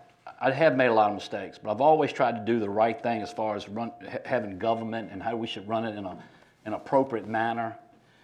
And that's why I asked for the moratorium. We voted on it. We stopped the train because I was so scared that we were just going to have, because at the ordinance at that time, and Mr. Anzavino, you tell me if I'm wrong, it was very vague, and a lot of things could have happened, and we could have had lawsuits, okay? So what I'm asking is to defer this into the April's meeting, listen to some of the comments, and we had a public hearing, the Planning Commission made recommendations. I see Jeff Lavelle back there, he's on the Planning Commission, and we did this thing a lot of thought, listened to the people, made some changes. I hear some more things that I think make sense to me. And I'll be honest with you, I got some calls I got to make to explain some things that people have misconceptions of, and I haven't done that yet. And I've gotten, if you ask me, it's probably 10 to 15 people I need to talk to, because it really started happening between Tuesday, Wednesday night, and all day today. So if the board was willing to do that, that's my recommendations, but I'll yield to the board's pleasure. Put it in the form of a motion. Yeah. All right, I'll put that in the form of a motion. That's second. All right, so we have a motion to defer consideration of this until the April meeting, and we have a second. I'll second. Any discussion? Well, Madam Chair, if we're going to defer, there's a couple of things that I would like to touch on. Number one, something that Mr. Knight spoke about. Is there, and so to Mr. Anzavino and Mr. Costin, has there been any feedback from any of the towns as far as the 1 mile setback? Have y'all heard any feedback from that they would prefer we do this different? I have reached out to all 3 town managers. And 2 indicated that they had no position, and 1 indicated that he was of the opinion that the county should have never imposed the moratorium. They were not specific. I mean, that was that 1 mile issue, and I got 2 no opinions and 1 commentary on the moratoriums. I don't think that gives you any insight of what their position was. Now, those were just the town managers. I do not know if they had gathered a consensus from their town councils, but that was the input that I received. Okay. I did reach out to them about that 1 mile. Right, because that would produce a different issue then. If we were to change the wording, then you're looking at a different public hearing, correct? Because we're changing the word in an ordinance. I don't believe so. You're working now on. Okay. I just want to clear that up. Yeah, I think, hear me right, I think we can make a motion. If we make any amendments, we've had the public hearing, and we're listening to the people. And if we make any changes, we make changes and say, these following amendments, correct, Ms. Giles? Anyway, I'm sorry. Sorry, I just want to be. He's got a good point. I want everybody to understand how, we're doing government, run it right. Yeah, no, you're correct in that the purpose of the public hearing is to receive comments and then make any amendments that you may deem appropriate. If, however, the changes are so significant that the substance of what you have advertised has been changed, then there would be a need to re-advertise and conduct another public hearing. But as long as you are working within, I generally call it the scope of what has been advertised, you are free to make amendments, just as you're suggesting, Mr. Bowman. Okay, may I throw out an example?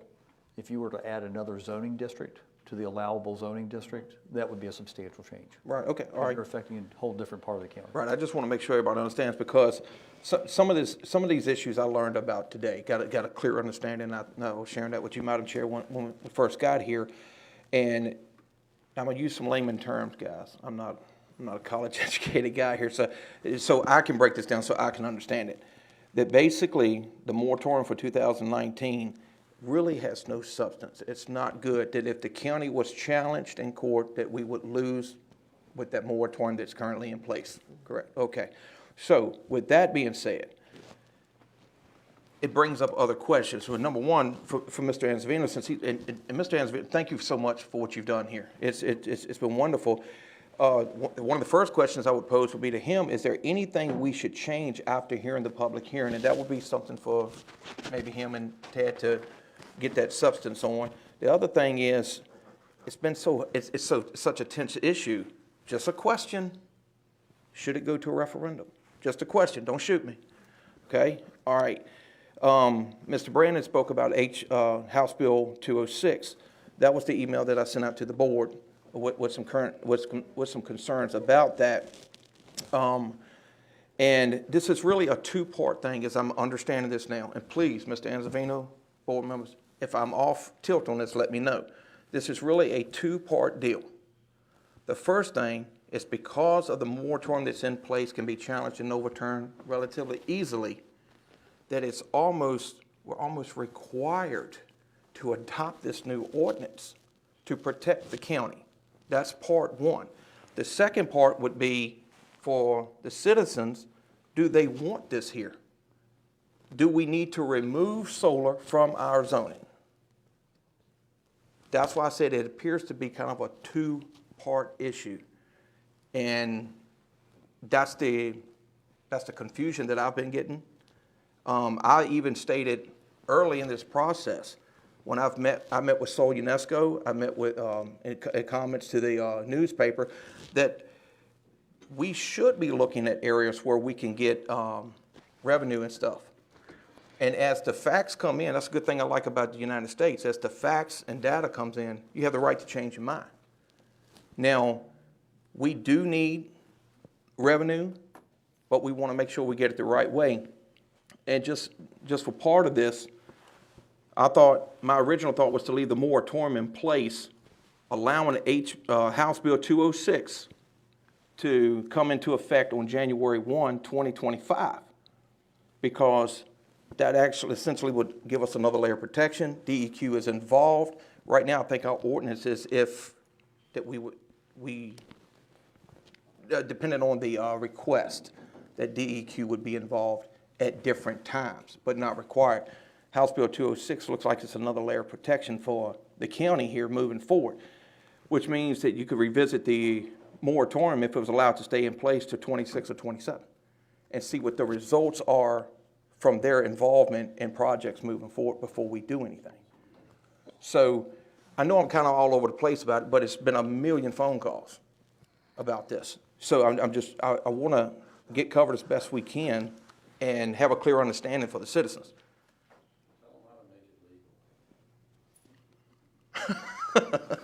Please. Thank you, Madam Chairman. I do want to just address one thing for the benefit of the board and also maybe for the citizens, because this comes up around the state, actually, and that is the suggestion of a referendum on an issue that is important in the community. The Code of Virginia, because I suppose it's an outgrowth of the fact that we are a Dillon's Rule state, there are specific items set forth in the Code of Virginia upon which a referendum is authorized. This is not one of them. Okay. And if there is not a specific authorization for a referendum, it is not possible to hold it. So that's relevant to obviously tonight's discussion, but it comes up a lot in a lot of discussions. So there must be specifically a state code provision that allows a referendum, and if ever you desire to have one. Thank you. Mr. Vaughn, Ms. Simmons, any more discussion? My battery's going dead, so I burned it out. No, I don't want yours. So I'll try to talk loud so everybody can hear me. I'll move my mic over to your side. Thank you. I have it, Ted, for a second. I just want to say this real quick, Madam Chair. One of the gentlemen, I forgot, I guess they were against it, I can't really remember, but someone brought up about the wildlife corridor or the travel. I didn't look at that. We looked at transmission lines. Right. Right, that was a little new to me, okay? And but that's the kind of things that, when you listen to the public, you whoops, maybe, I don't know. That's something we got to think about. Thank you. Madam Chairman, if I may, I think to go back to one of Mr. Rourke's questions about are there things here that we could revisit, there are. I made a significant note on the burial of the used solar panels on the property. That's something I'd like to look into. I do not believe that to be the case, but let's confirm it. Okay. Because then at that point, I think now you're talking about creating a hazardous materials dump. So we want to verify that. I don't think that is the case, but we're going to look into it. So back to your question, Mr. Rourke, are there other things we can go back and revisit? There are. We do have a motion and a second on the I floor. understand that. Well, if I may, does these things that you may want to look at, I mean, and I understand your motion was to take action. Does that give y'all enough time to April to get those things right in order to be able to take action reasonably? I'm going to defer to Mr. Anzavino and Mr. Zodi on that.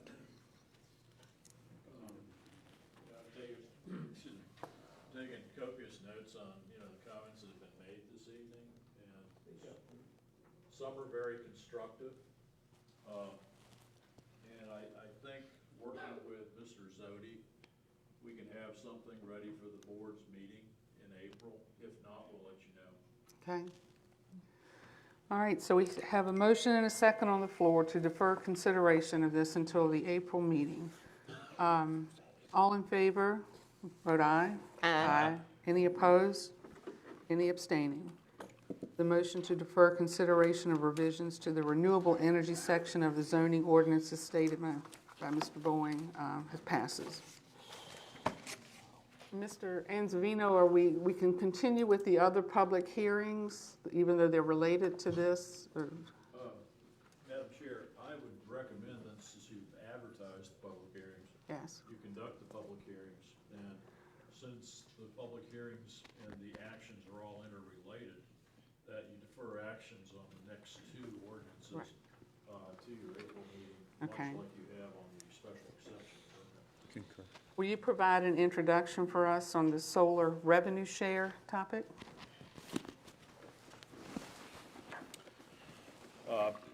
As I had briefed the board previously, the county has an option of keeping the current way of assessing taxes on solar facilities. And that is called the default option. And the default option essentially says you've got to use your county machinery and tools rate for solar facilities between 5 and 25 megawatts of generating capacity.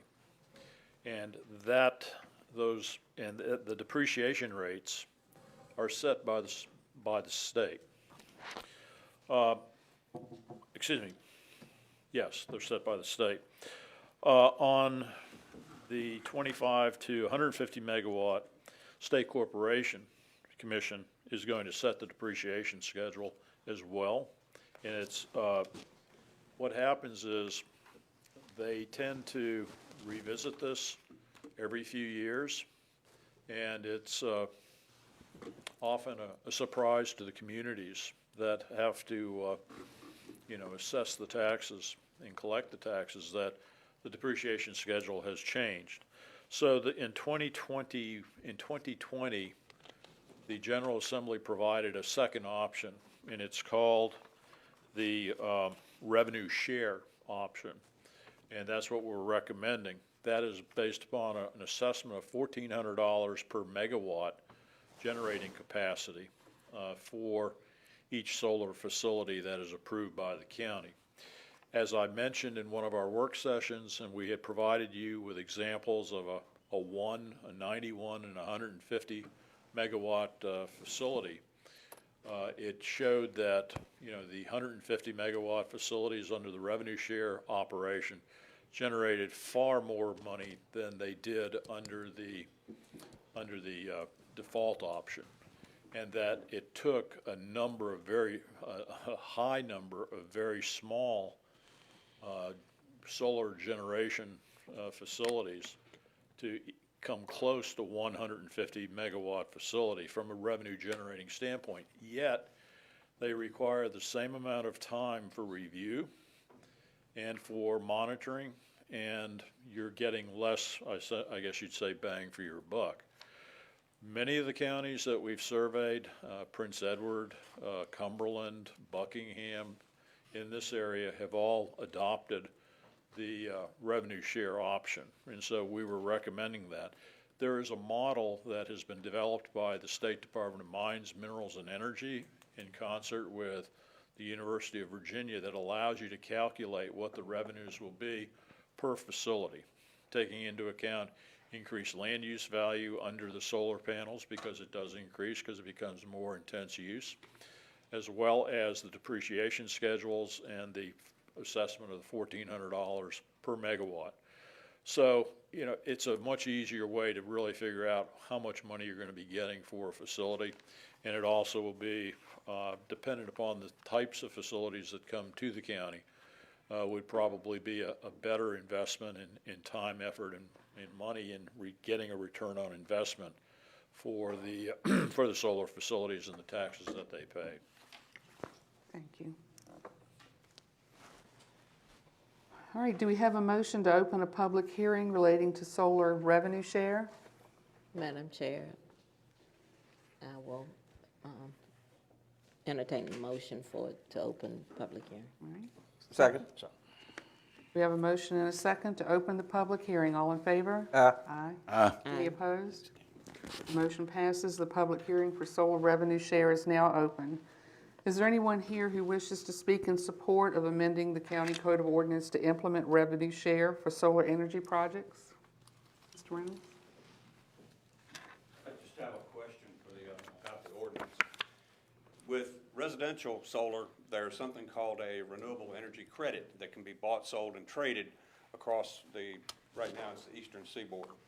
Are the renewable, if the commercial generation involves those RECs, who is the owner? Who has the right to buy, sell, and trade those? Is it the county? Is it the generator? Is it the landowner? Or is it the power company? Is that included? You don't have to answer now. I just want to make sure that those were addressed, because there's a lot of money flying around.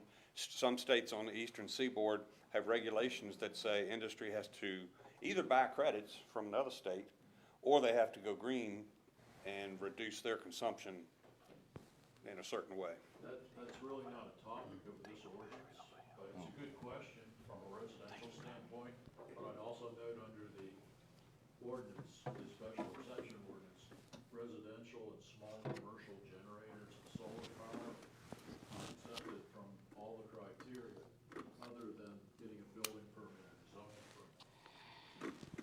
So from a taxation standpoint, it's going to be different than what we're talking about here. But certainly, Vivian, you probably would be able to look into that, because that's a really complex question. All right, anyone else who wishes to speak in support of the revenue share for solar energy projects? Is there anyone here tonight who wishes to speak in opposition?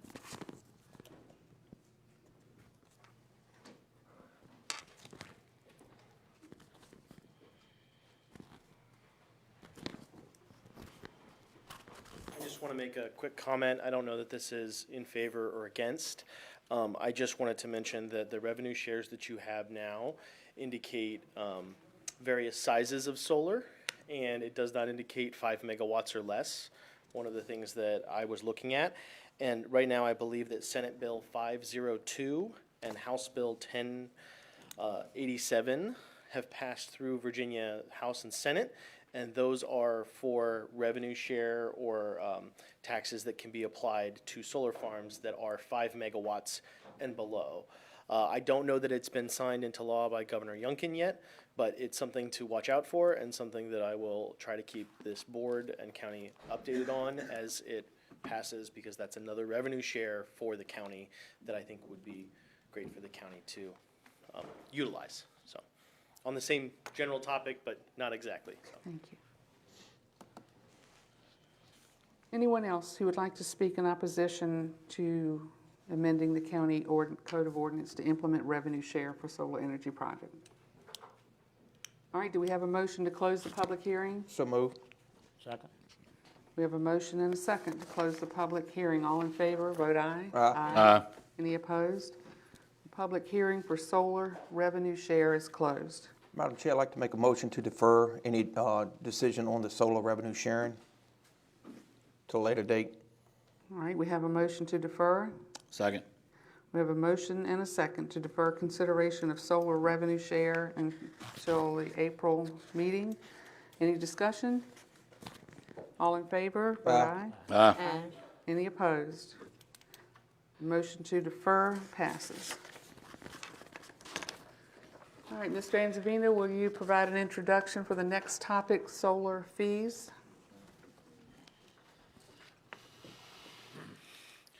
The third topic of public hearing this evening related to solar is for your fee structure. That is the actual fee that we would collect, the county would collect for accepting a solar application. It's much like a zoning application fee, a subdivision fee, a building permit fee. Currently, the county is not charging anything different in conjunction with solar types of facilities. They would be assessed under your special exception fee, which is $500. And we are recommending a fee of $1,500 because, and I didn't mention this during the special exception permit ordinance hearing, but you've got no less than 15 different studies that can be required from the applicant to be submitted as part of their solar application. And Mr. Zodi is going to be reviewing those and summarizing those, asking questions about those to help form a recommendation for conditions for the special exception permit for the board's consideration, and also for the Planning Commission's consideration. And what you typically do when you have a fee structure is you look at what your competitors, their surrounding communities are looking at as far as their fees for similar types of applications. So we have provided to you as part of your board packet a survey summary of surrounding localities, and we're asking that the board consider paralleling Dinwiddie's special exception permit fee of $1,500 per application. That will not cover all the costs, undoubtedly, but that's typically the case of when you review a zoning application or a special exception application.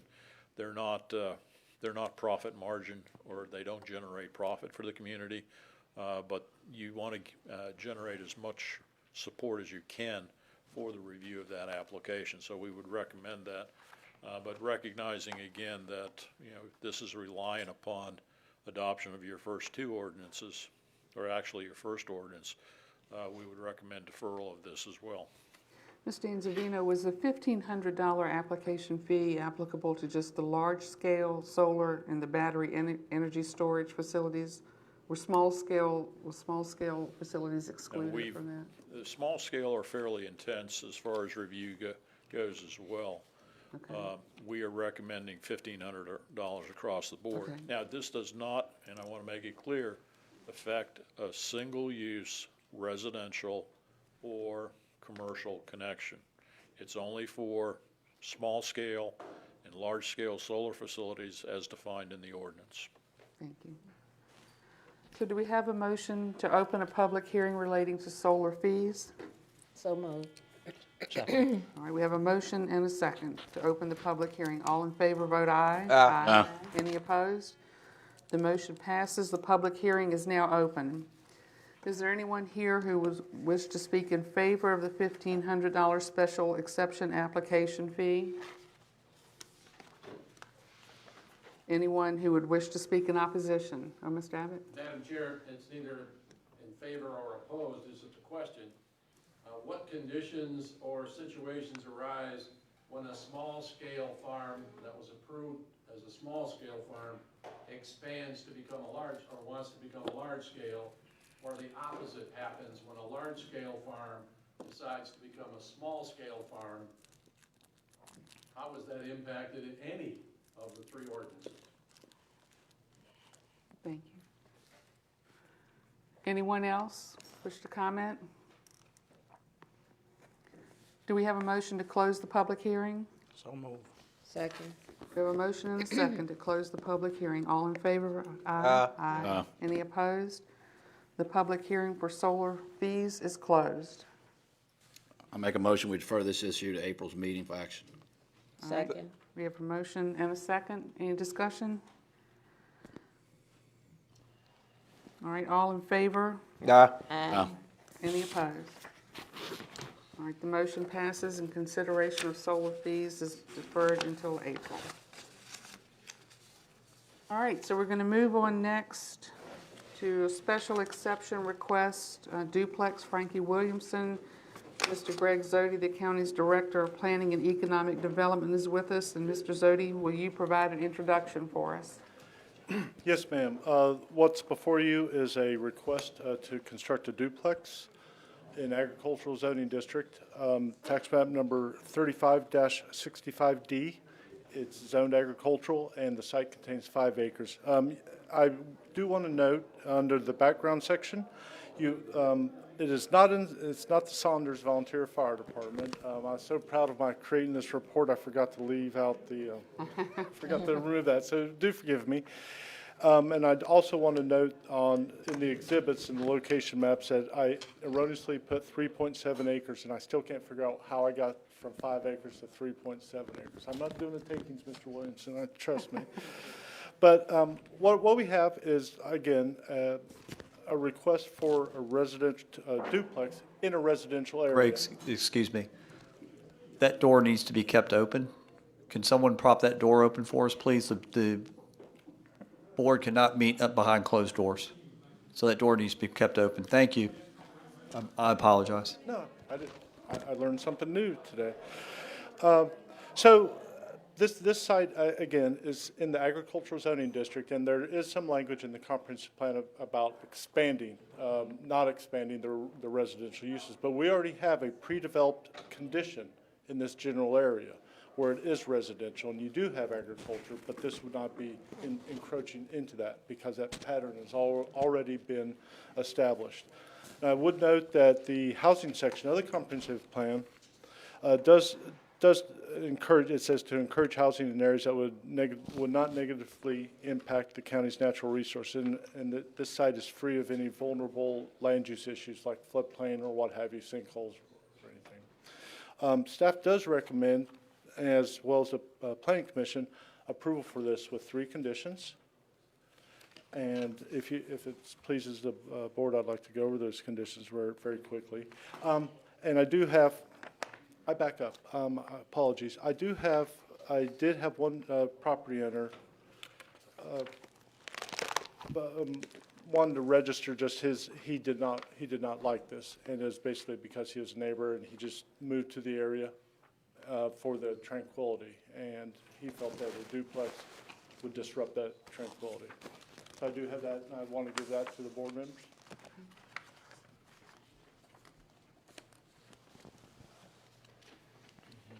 Thank you. Thank you.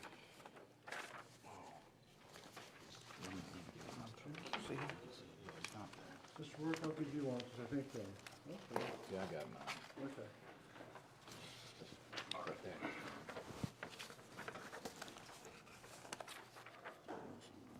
So in sum, we have 3 conditions that we're requesting the board consider. The special exception request is granted to the owners of tax map number 35-65D for the construction of a duplex. Secondly, prior to issuance of a building permit, the property owner must comply with the Virginia Department of Health to ensure the viability of water provision and wastewater treatment facilities on the site. Thirdly, Failure to abide by the aforementioned conditions will revoke the special exception permit and subject the owner to prosecution under the Nottaway County zoning ordinance as applicable at the time. All right, thank you, Mr. Zodi. You're welcome. Do we have a motion to open the public hearing related to the special exception request duplex Frankie Williamson? So moved. Second? Second. All in favor, vote aye. Aye. Any opposed? Public hearing is open.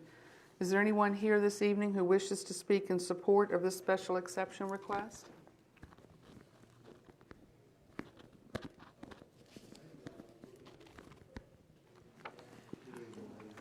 Good evening. Yeah, I'm just wanting to put a duplex. I've got pictures of the last one I built right here. I think so. It looks kind of country-like out there.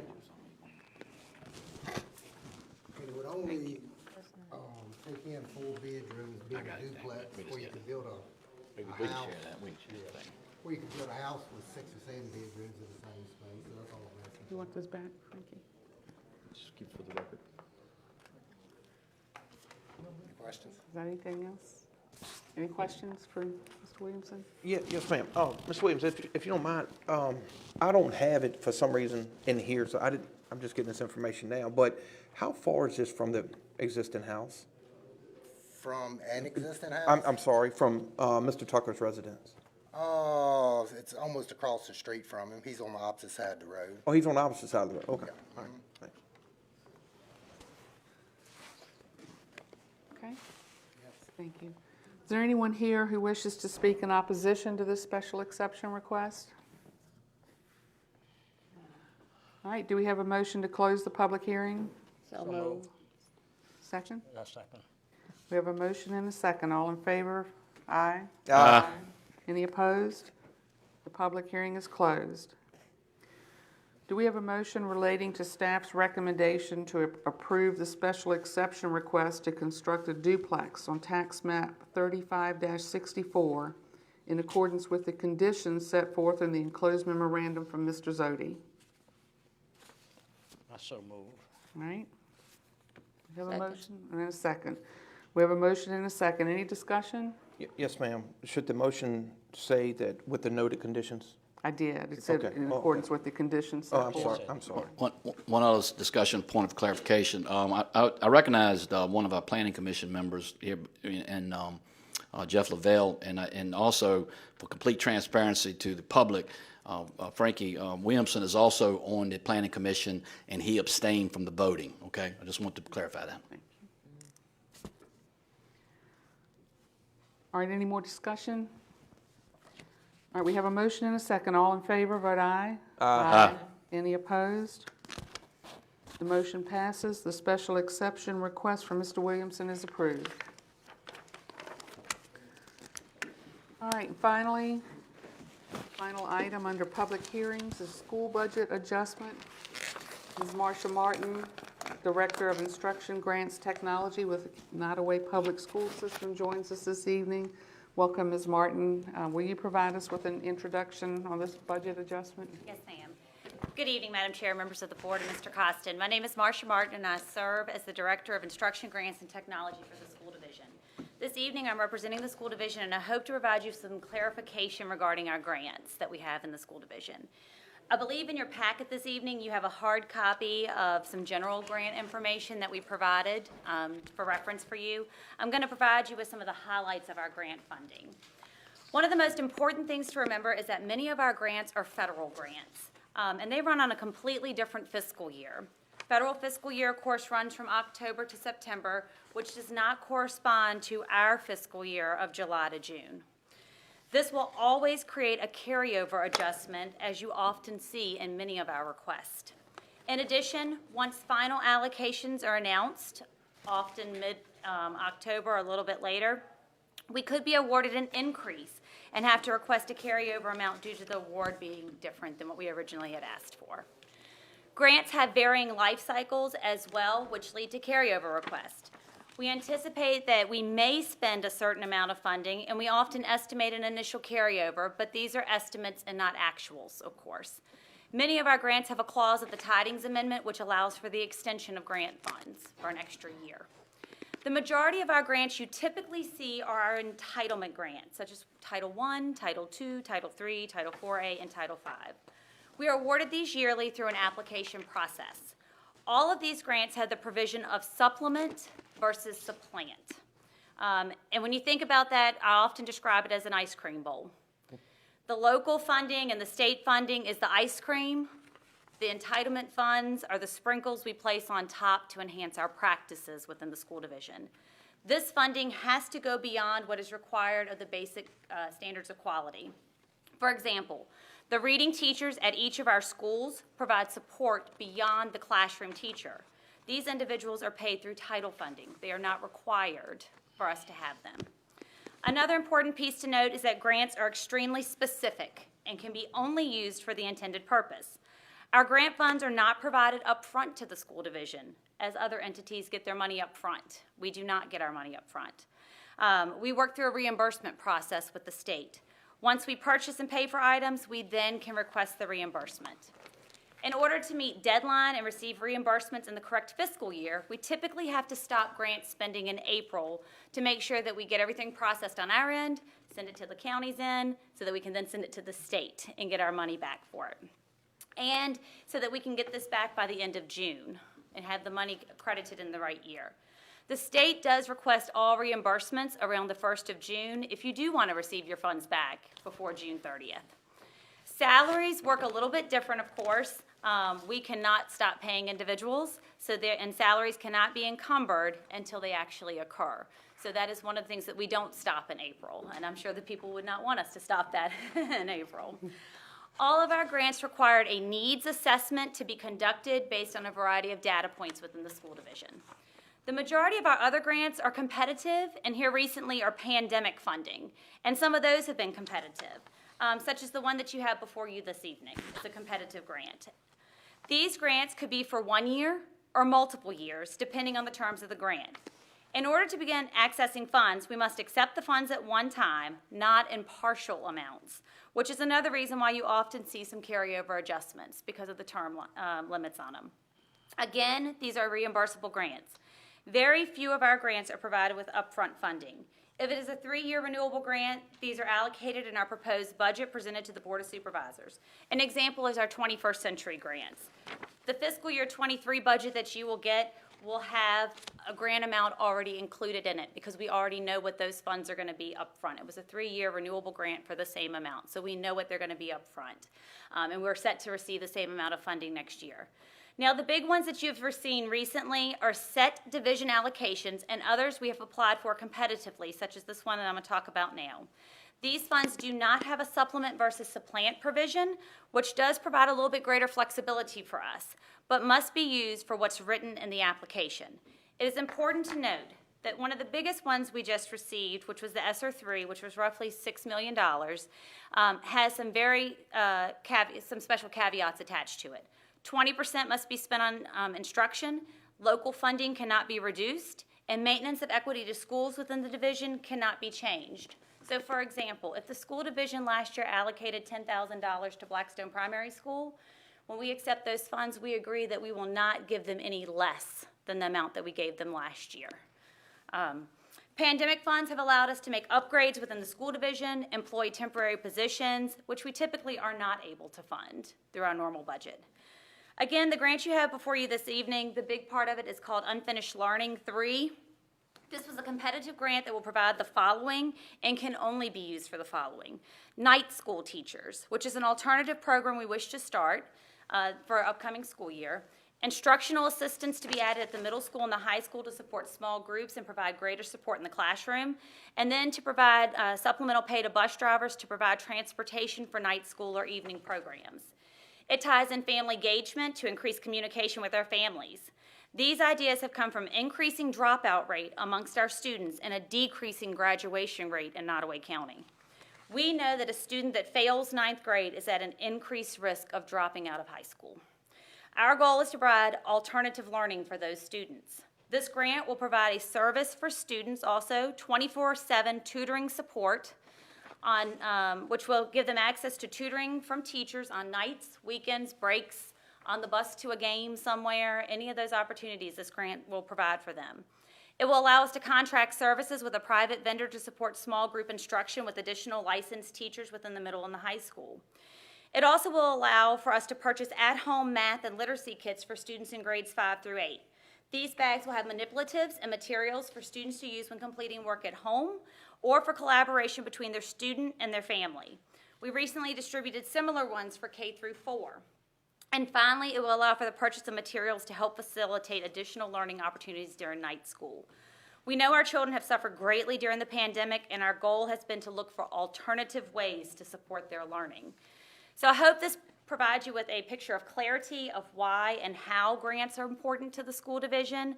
Without them, we typically are not able to provide those extras that our children really do desperately need in the school division. I'm happy to answer any questions about our grants, and I appreciate the opportunity to speak this evening. Any questions, Ms. Martin? Madam Chair, just clarification. Ms. Martin, thank you for coming here and explaining this. I think it's, I know you probably felt this over the years. And sometimes it's a disconnect between the school board and the board of supervisors. Can I get an amen on that one? You won't even give it away. I get it. I understand. So, Ms. Martin, you gave an example how, like you used the Blackstone primary, and you said, let's say 10,000 went there, and then it's that local match that has to remain. And then you said, once we do that, we have to keep that same, it can't be reduced, right? That's within what we give our schools. Right. That's what I want to clarify. That's what I think we have trouble with. Once we give money to the school board, it's like it crosses the line, and then the school board manages it. I think sometimes we don't understand that there's certain local money that has to continue being dedicated to certain grants. Does that make sense? All of these grants do not have a local match to Oh, I them. thought I heard No, one no, of them no. Blackstone. Okay, that's what I missed. Blackstone Primary, there is a provision under ESSER 3 called Maintenance of Equity, which is in addition to us agreeing to accept the funds. And Maintenance of Equity applies to us as a school division. Okay. That whatever we say Blackstone Primary is going to get in funding, we will not reduce funding to them because we have pandemic relief. I got you. funding now. Okay. We will maintain our current level of funding to ensure that students are getting at the minimum what we have given in the past from the school division level. But there is no local match on these grants. Thank you, Ms. Martin. Thank you, Madam Chair. Madam Chair, I have a question. Ms. Martin, again, thank you for coming out here because, this is for me. Okay. One of the things you referenced is night school. How long before the county has to absorb those salaries if y'all are beginning to introduce those new programs? So this grant that you have before you tonight, and I always have to go back to my reference list as to when they expire because there are so many of them right now. Right. So the one that you have before you tonight is a 2024 expiration on that grant. So we will we're behind in getting it. We anticipated being able to start second semester right now. Of course, the funding wasn't awarded till late. Of course, there's seat hour requirements that students have to have in order to get satisfactory completion of a course. So everything that's in our grants, we are well aware that if it's something we want to continue, we have to start finding ways. Our grants do provide us some time in order to find those ways. It also provides us the opportunity that, let's say night school really doesn't work. Then we know we didn't use local funding to do it, and we can justify, maybe we shouldn't do that. But we do want to provide with night school an alternative to our students that may be behind in English 9, English 10, algebra, driver's education, or students that want to get ahead, particularly in a course, and go ahead and take one and get a jump start. And we thought this might be a different avenue of learning. We also found during the pandemic that we had a lot of students that took jobs because they were virtual, and they could get their work done at another time. And night school would provide them the opportunity to work and get those classes in the evening. Okay. Do y'all have a target date currently, or is this kind of a see and say thing right now? For night school to start? Right. And how long y'all would, is there a vision down the road to try this 5 years, currently 6 years, or, even though you've got an expiration date on the grant? We have been in the process, so as far as when it's to start, we can't start even formulating some of our getting our teachers and that stuff until it's officially approved. So then we have those processes. It would be nice to be able to start in the summer, but at the latest, it would be the fall. If we can get it up and running in the summer, but we know how kids are during the summer, and that might not exactly work out the right way. And as far as to the second part, we have been doing a study within the school division on alternative learning and revamping what alternative education looks like. Moving away from the mindset of what alternative education has been in the past, but looking at pathways for students. So this leads right into our conversations that we're having in the school division about alternative learning and looking at opportunities for students and different pathways for learning. So it is a long-term as well goal for the school division. Okay, all right, thank you. That's it. That's all I got. Thank you, Ms. Martin. We appreciate it. Thank you. All right, do we have a motion to open a public hearing for school budget adjustments? So moved. Second? Second. We have a motion and a second. All in favor, vote aye. Aye. Any opposed? The With- public, With that amendment, did you say that? I'm sorry. With the didn't you do amendment to that budget? No. That's down further. Okay, sorry, Madam Chair. okay, that's right. You were right again? The public hearing is open. Does anyone here this evening wish to speak in support of the school board budget adjustments presented by Ms. Martin? And by the way, in the amount of $922,305.43. I'd be happy to support that and to suggest to this board that that young lady is one of the best this county's ever seen. Thank you. Thank you, Mr. Abbott. Does anyone here wish to speak in opposition of the school board budget adjustments as presented? All right, do we have a motion to close the public hearing? So moved. Second? Have a motion and a second. All in favor, vote aye. Aye. The public hearing for the school board budget adjustments is closed. We have a memo in our package noting that staff supports the 4 school budget adjustments totaling $922,305.43. Also in the package is a proposed motion for accepting the budget adjustments. Do we have a motion relating to the school budget adjustments as presented? Madam Chair, I'd like to move to accept the 4 school budget adjustments in the amount of $922,305.43. Second that motion. All right, we have a motion and a second. Any discussion? You get a compliment from Sonny Abbott, you done something. All right, all in favor, vote aye. Aye. Any opposed? Motion passes. School board budget adjustments totaling $922,305.43 are approved. All right, we're going to move next on the agenda to presentations. Mr. Costin, you have employee recognition? Yes, ma'am. Last month, no one that was being recognized was able to attend the meeting, but I would like to recognize those folks just verbally, then we will move on to the March list. Justin O. Mims, landfill convenience site, transferred to an equipment operator. He's been with us for 1 year last month. And George R. G., landfill truck driver, has been with us 1 year last month. Sadly, I have to take a moment and let the board know that Mr. G lost his wife in the last couple of days, and I'm sure that the members of the board will keep Mr. G and his family in their thoughts and prayers. We also have Annie P. Hicks. She was a housekeeping personnel at the LRA, and she is going to receive a 15-year frame certificate. She has since retired, but she made that she had the 15-year mark, so we wanted to make sure that she got the recognition she deserved. This evening, I don't believe these folks are here with us. Stacy Bradshaw would receive a 10-year certificate. She's a library substitute. I understand that she's not with us because she is on her honeymoon. So congratulations to her and her husband. And then Deshaun Quarles, landfill motor vehicle operator, also with us for 10 years. The one person that we do have with us this evening is Agnes J. McCormick. She is the library branch manager for Burkeville. Ms. McCormick, if you would come forward and receive a 15-year certificate.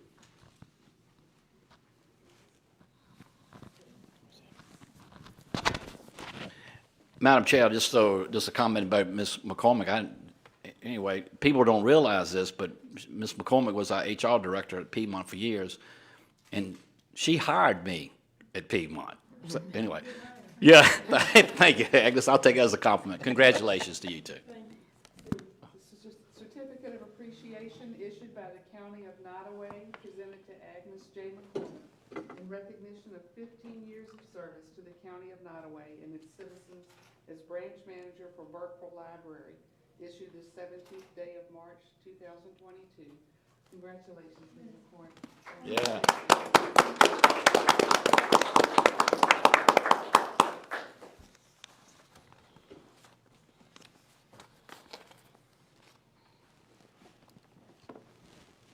Thought you quit and walked off. First got up.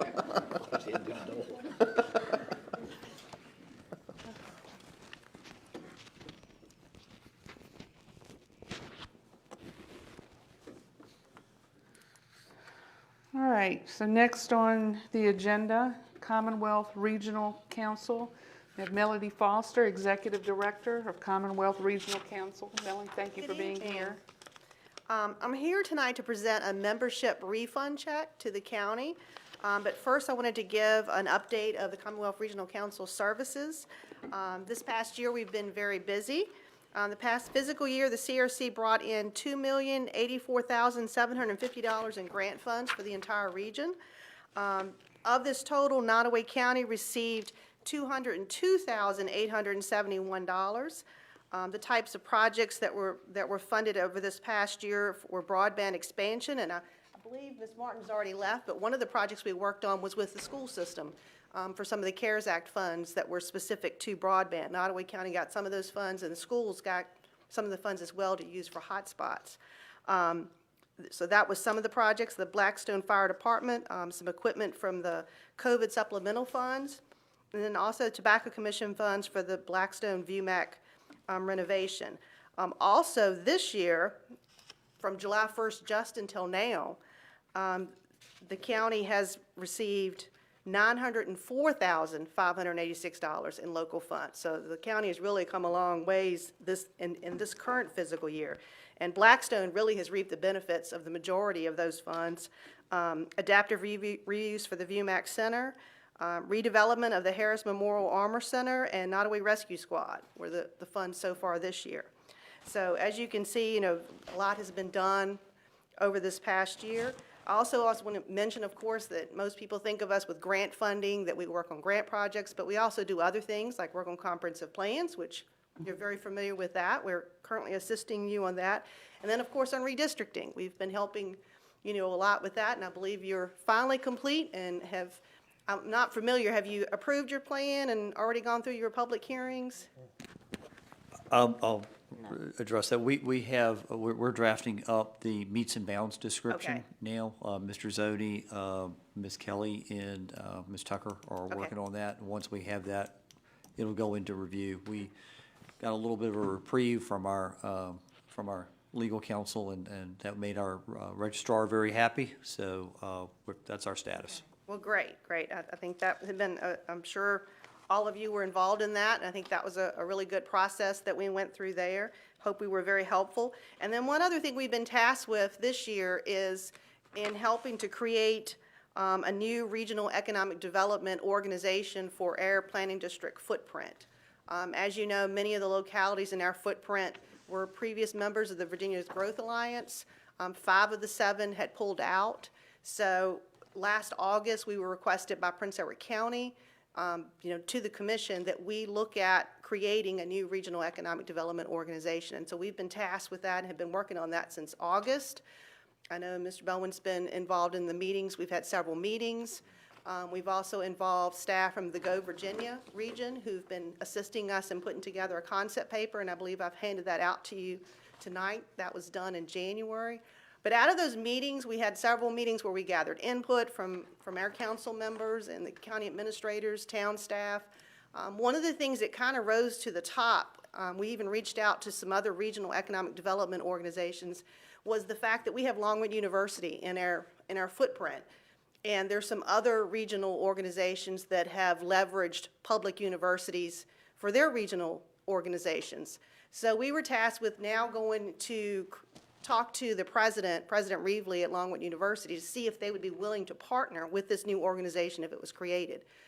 So we put together some information, and we actually briefed some of his staff on this, really just to get their buy-in to go have a sit-down meeting with President Reevely. Actually, the staff went back and briefed President Reevely, and he's already on board. We don't even need to meet with him. He said, you know, we're ready to move ahead. So our next step is we're going to be applying for a Go Virginia grant to help develop a strategy and a roadmap on how this could be done. So you'll be hearing more about that in the future, but I wanted to give you a quick little update of that. I know one thing that's caused a little bit of hiccup in many of the counties is because we were doing this, putting together this outline, of course our board said, well, what's it going to cost us? You know, what's the cost going to be to each member? It's kind of hard to tell when you're at this very early stage, but Go Virginia, when they put together this outline, came up with a budget of $250,000 as a starting point. Well, because 5 of the 7 counties have pulled out of the VGA, we just divided that $250,000 by 5. Lunenburg and Charlotte are very involved in moving this process forward, but we didn't want to count them as having to pay that funding. So that came out to $50,000 for each locality. So I sent a memo out to all the county administrators at the request of my board and asked that each county put that as a placeholder in your budget process, not a commitment to this new organization, but just a placeholder for this new organization if you were to become a member. So I know some of the localities said, well, that's a lot of money. You know, we weren't paying that much before. Why so much? But that's the reason why. It was just taking that initial dollar amount and dividing it up by 5. Doesn't mean you're committing to that. You know, if you just already have an economic development budget that has dollars in it, I would say you were fine there. You know, you could make a decision in the future. But I just wanted to explain that a little bit better because I know for some localities that started to become a stopping point where they didn't even want to move further because they were worried about that $1 amount. I would implore you to continue to explore this idea with the rest of the localities. Like I said, at this point, you're not really committing to creating a new organization. It's just seeing what it would look like. And another good reason is if you're on the ground level of creating this new organization, you would be able to get out of it what you wanted. What we heard from a lot of the localities is they were very dissatisfied. Some of them said we weren't getting enough return on investment. Well, if you're on the ground level and creating this organization, then hopefully you'd create it in a way that you would get out of it what your needs were. And of course, you know, working in collaboration with other counties is always a good idea as well. So I just wanted to give a little bit of an update on that. But back to why I'm here. AIR membership policy sets a goal that if AIR audited cash fund balance is over $600,000, then we return those funds to the localities. This year, our audited cash fund balance was $634,674.22. So our collective membership received $34,674.22. So divided by all 7 members, Nottoway County will receive a check of $4,953.46. But as I tell each of the localities, you certainly can receive this check, and I do have it with me tonight, or you can choose to reinvest these funds back into the council for the services that we do. And so far, you're actually the last county that I'm making this presentation to. So if you'd like to hear what the other localities have done, Amelia reinvested the funds, Buckingham reinvested the funds, Charlotte County chose to keep the funds, Lunenburg chose to keep the funds, and Prince Edward reinvested half of the funds. So at this time, I am going to present this check. Can we literally split right down the middle? Do we need a motion as to whether we want to reinvest or accept the refund? Madam Chair, I'd like to reinvest. And my motion is to reinvest. I'll second that. All right, we have a motion and a second to reinvest. Any discussion? All in favor? Aye. Aye. Any opposed? All right, the motion passes. We will reinvest with. Okay, and I was going to say, do you want me to void the check, or do you want to cash it and then write it back to me? Why don't you go ahead and void it? Okay. Thank you, gentlemen. Thank you. Thank you, Ms. Foster. Madam Chair, could I ask her one thing while we've got everybody here? Because I don't know how to make the formal request. Crew Fire Department's purchasing a new fire truck. And I want to know if we could put that on the plate. That truck's coming in December, I believe it is. If there's, because they're looking at financing it, and I don't believe that anybody has reached out for them. Okay, so they've already ordered it, so it's not a matter of applying for a grant for it. They've already ordered it. One thing they probably should check into is USDA. That's Okay. grant loan, and they would probably be eligible for some grant, but it would also be loan, but they usually have pretty competitive rates. Okay, is there any grant that you guys could apply for? If you've already ordered it, no. Okay, all right, I'll get If with they the chief. haven't actually ordered it, you could apply for a FEMA Assistance to Firefighter grant, but I will say it's extremely competitive. I'm not saying it won't be funded. We've gotten trucks funded before. But, you know, that is one grant that would pay for it. Okay. All right, I'll have him get in contact with somebody. Any Thank other you. questions about anything I presented? Thank you, Melanie. Thank you. Thank you. Madam Chair, if I may, Mr. Rohr, I'll direct that to Mr. Hyde. Okay. Upon his return. All right, next on our agenda, Nottaway Biofuels, Mr. Circle. Madam Chair, I've been looking at scanning the audience tonight. I don't see him here. Mr. Zodi and I actually met with him this morning. And Okay. he gave us all indications that he would be here this evening. All right. So, And- I haven't seen him. Well, and while we looking, so I would recognize Mr. Roger Quishwall in the back. He's a supervisor down at the power plant who's very much aware of switchgrass. Do you know Fred was coming tonight, Roger? My understanding was he was. He told me it was at 6 o'clock. That's why I was here at 6 o'clock. But yes, Uh-oh. I understood that he was coming. And he has my contact information, so if there was confusion, but as of today, we were discussing and said 7. So I know that he has some other business interest around the state. He may have gotten waylaid, but we'll see if we can get him rescheduled for another meeting, if that's okay. All right, so we're going to move on to department reports. Madam Chair. Yes. Oh, I'm sorry. No, that's all right, and I don't know if it's appropriate or not. I'm new to the area, it's the first time here. But I can tell you at the power plant that we do use their switchgrass. And I don't know how many of you are familiar with the program, but I'm a firm believer in cost benefits to the state, the revenue that it brings the county and the local farmers, and the impact that it makes on the environment. And so I'm happy to address any of those if you want more information. If not, I'll sit down and be quiet. We're good, thank you. All right, so we'll move on to department reports. Ms. Bryant, I see you're here from the Virginia Department of Transportation.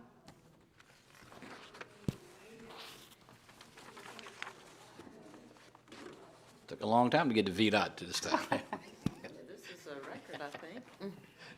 Good evening, Madam Chairman, members of the board, Mr. Costin. I don't have a lot of additional items to go over with you, other than what is in your report. I do want to remind you that it is the time for 6-year planning. I would request that the board put VDOT on the agenda next month for a work session. We have gotten the new figures for the 6-year plan, but they won't be finalized until June. But it does appear that we'll be able to possibly add another unpaved project. So between now and next month, I will provide you with a list of candidates and the information that goes along with that to help make a decision. So that was the first thing I wanted to put out there.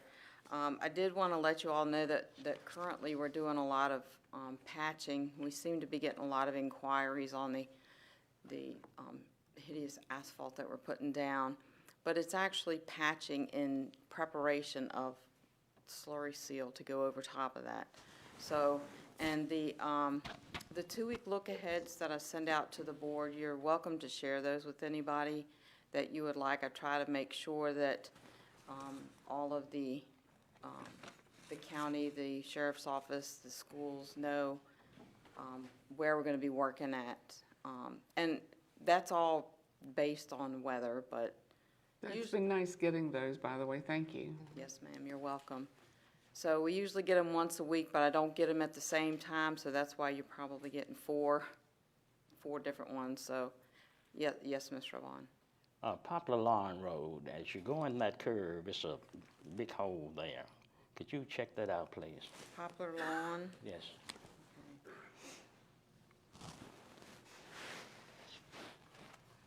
I did also provide you with some cards. Yes, those cards you can hand to citizens. That call center was created years ago, and it is a huge benefit to the citizens because when they call in a work order with any kind of concern, a pothole, a drainage issue, a tree issue or anything, it's logged in that call center, and then we get a work order on it. They can call at any time. They can go on the computer and enter these, and they can go in and check the status of those work orders at any time. So it's a huge benefit for the citizens. So I just wanted to provide you with those so you have some assistance with that. Thank you. And that's the only additional things that I had other than what was in your packet. So do you have anything else for me? Ms. Bryant? No. Thank you, Ms. Bryant. We appreciate it. Thank you. Yeah, thank you for these cards.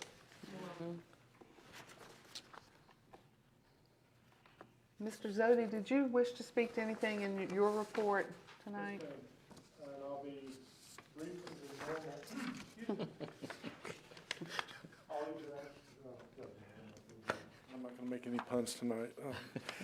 What I do want to say, first of all, I want to update you all with the floodplain ordinance. We are completely replacing that with a new one that the state wanted us to undertake. And as I mentioned in the memo, that right now is my priority. And we spoke, Mr. Costa and I were in touch with Brandy Burton, or Buford, excuse me, she's with the Department of Conservation and Recreation, and we're inquiring because we have to have this ordinance in place, approved by the board, before the effective date of the firm map, which is May 3rd, 2022. So I felt the best course of action for us was, instead of interlineating every little thing, is to replace the existing ordinance with what the state sent us. I think down the road that'll help us as being seen as a good partner with the state, and we'll also be up to date with FEMA regulations as well. That was my major update, and that's, I believe, Mr. Costa, unless I missed anything. Yes, Madam Chairman, members of the board, experience being what it is, the number one threat, natural hazard in the United States is not tornadoes, not earthquakes, even, believe it or not ice storms. It's flooding. And so because of the payouts over a number of years that the government has had to do for flooding disasters, they've basically revised the flooding regulations. Our FEMA flood maps have been updated. They take effect May 3rd. May 3rd. Yes, sir. So we really need to have this ordinance in place because it will affect the ability of folks to make claims under in a flooding situation. I know that's not a big issue for Nottoway, but as you probably can remember back to some of the events like Ernesto, you never know where it's going to happen. So some little creek today could be a raging river tomorrow. So we certainly would ask that you go forward and allow us to advertise for this updated floodplain ordinance. You need that in a motion? Yes, ideally. Because that needs to go to a public hearing, correct? We have to go to a public hearing Right. because it's contained in our zoning ordinance, so it would have to go to public hearing. Madam Chair, I move to allow the staff to go to a public hearing on the ordinance that the county administrator and Greg Zodi presented to us. And that'll be in the April meeting. Second. All right, we have a motion and a second to advertise for a public hearing on the ordinance as presented by Mr. Zodi and Mr. Costin. Any discussion? All in favor? Aye. Any opposed? All right, the motion passes. Thank you, Mr. Zodi. Madam Chairman, if I may, before we move off department reports, I'd like to draw your attention to the emergency services report. If you look at that report, Mr. Hyde has put together basically what you might refer to as a dashboard. It is a listing of all of the issues that were identified by Mr. Lee Williams in the Ice Storm AAR, the After Action Review. It is also a listing of all the items that were identified by the Virginia Department of Fire Programs in their report. And it included a few items that Mr. Anzavino included in his playbook. This is going to be tracked out. You'll see this every so often, and it will report on the progress that's being made. As you know, a lot of improvements have been made over at the EOC. That's where we did the redistricting meeting, and those continue on. The EOPs being revised, but this will track for you how the emergency services program for the county is being improved. I just wanted to draw that to your attention. Thank you, Mr. Costin. All right, any other department representatives present tonight who wish to speak to their reports? Any board questions or comments about the reports? No, ma'am. We'll move on to the constitutional officers' reports. Do we have any constitutional officers who wish to speak to us tonight? No report, thank you. Okay. Sheriff? No report, ma'am. All right. Okay, we'll go on to unfinished business. Animal shelter update. Mr. Bowen and I, along with the county staff, some county staff, town of Burkeville representatives, and the shelter architect will join the CARES Committee meeting on March 30th. Discussion topics will include facility design timeline, status of the preliminary design, the current construction, supplier, and pricing environment, the town of Burkeville's progress on extending utilities, and the facility status in relation to the county's budget. Many thanks to our project manager, John Anzavino, for coordinating the meeting and moving this project forward. There is very positive news from the CARES volunteer group. Their campaign donations have now broken the $200,000 mark at just over $201,000. There really aren't enough positive things to say about this group of volunteers. They exemplify how good people who choose to invest their time and energy to build up and support Nottoway County can make such a significant impact. And on behalf of this board, I thank them.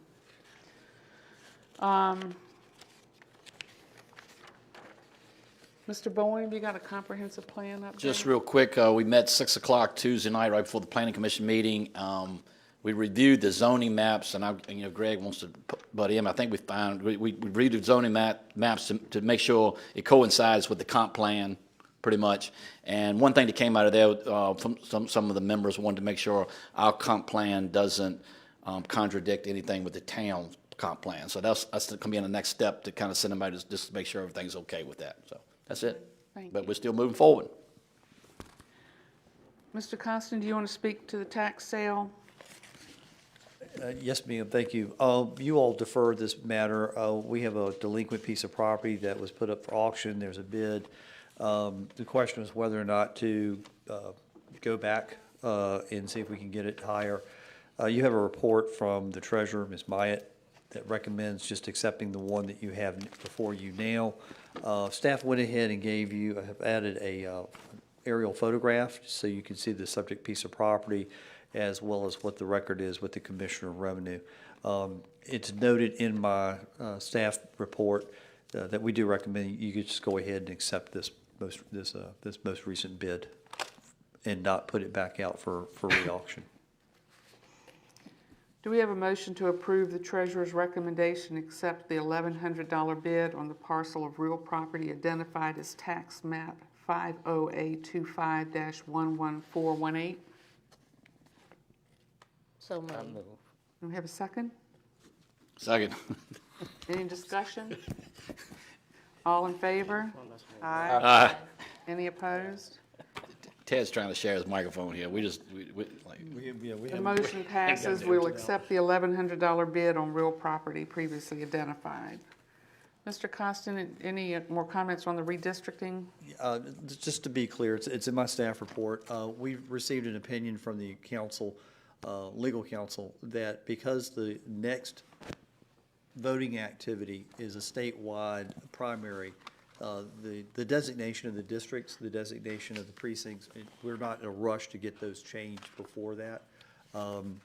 But we will continue to have this project, and it will be completed before the end of this fiscal year. We feel pretty confident, once we get the narrative written, it can be reviewed, submitted, and we can go to public hearing on that.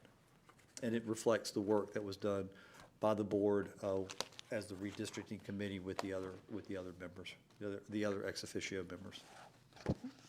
Thank you. All right, moving on to new business. Mr. Costin, you're going to speak to the Building Appeals Board. Yes, ma'am. You have a memo from Mr. Lewis, who is not present this evening. He's actually taken some training. But we have found that the county is required to have a building appeals board, and we don't have one. We would like to propose that the board authorize the establishment of a building appeals board along with the appointment for Mr. Calvin Coles, Carolyn Davis, Darrell Garber, Lee Simmons, and Todd Lenning. Now, what's critical to this, if I draw your attention to, after Mr. Lewis's memo, he has set out for you a section of the 2015 USBC Section 19, down at 119.3. The building code requires certain persons with certain skill sets, certain backgrounds to serve on these boards. One board member has approached me and concerned that there's not district by district representation. We have done the research that we can to come up with these names to match over to these backgrounds. If you would like to hold on this matter to see if we can find some other persons in each district, but we're not sure that we can make all of these, find enough people in one person in each district, and then at the same time have these skill sets that are set out by the state code. Recommendation from staff is to proceed with the establishment of the board and with these appointments. Be happy to take any questions. Any questions for Mr. Costin? I'd like to see it delayed for a month to see if we can find other people from each of the districts. We try to have people from each district on our committees.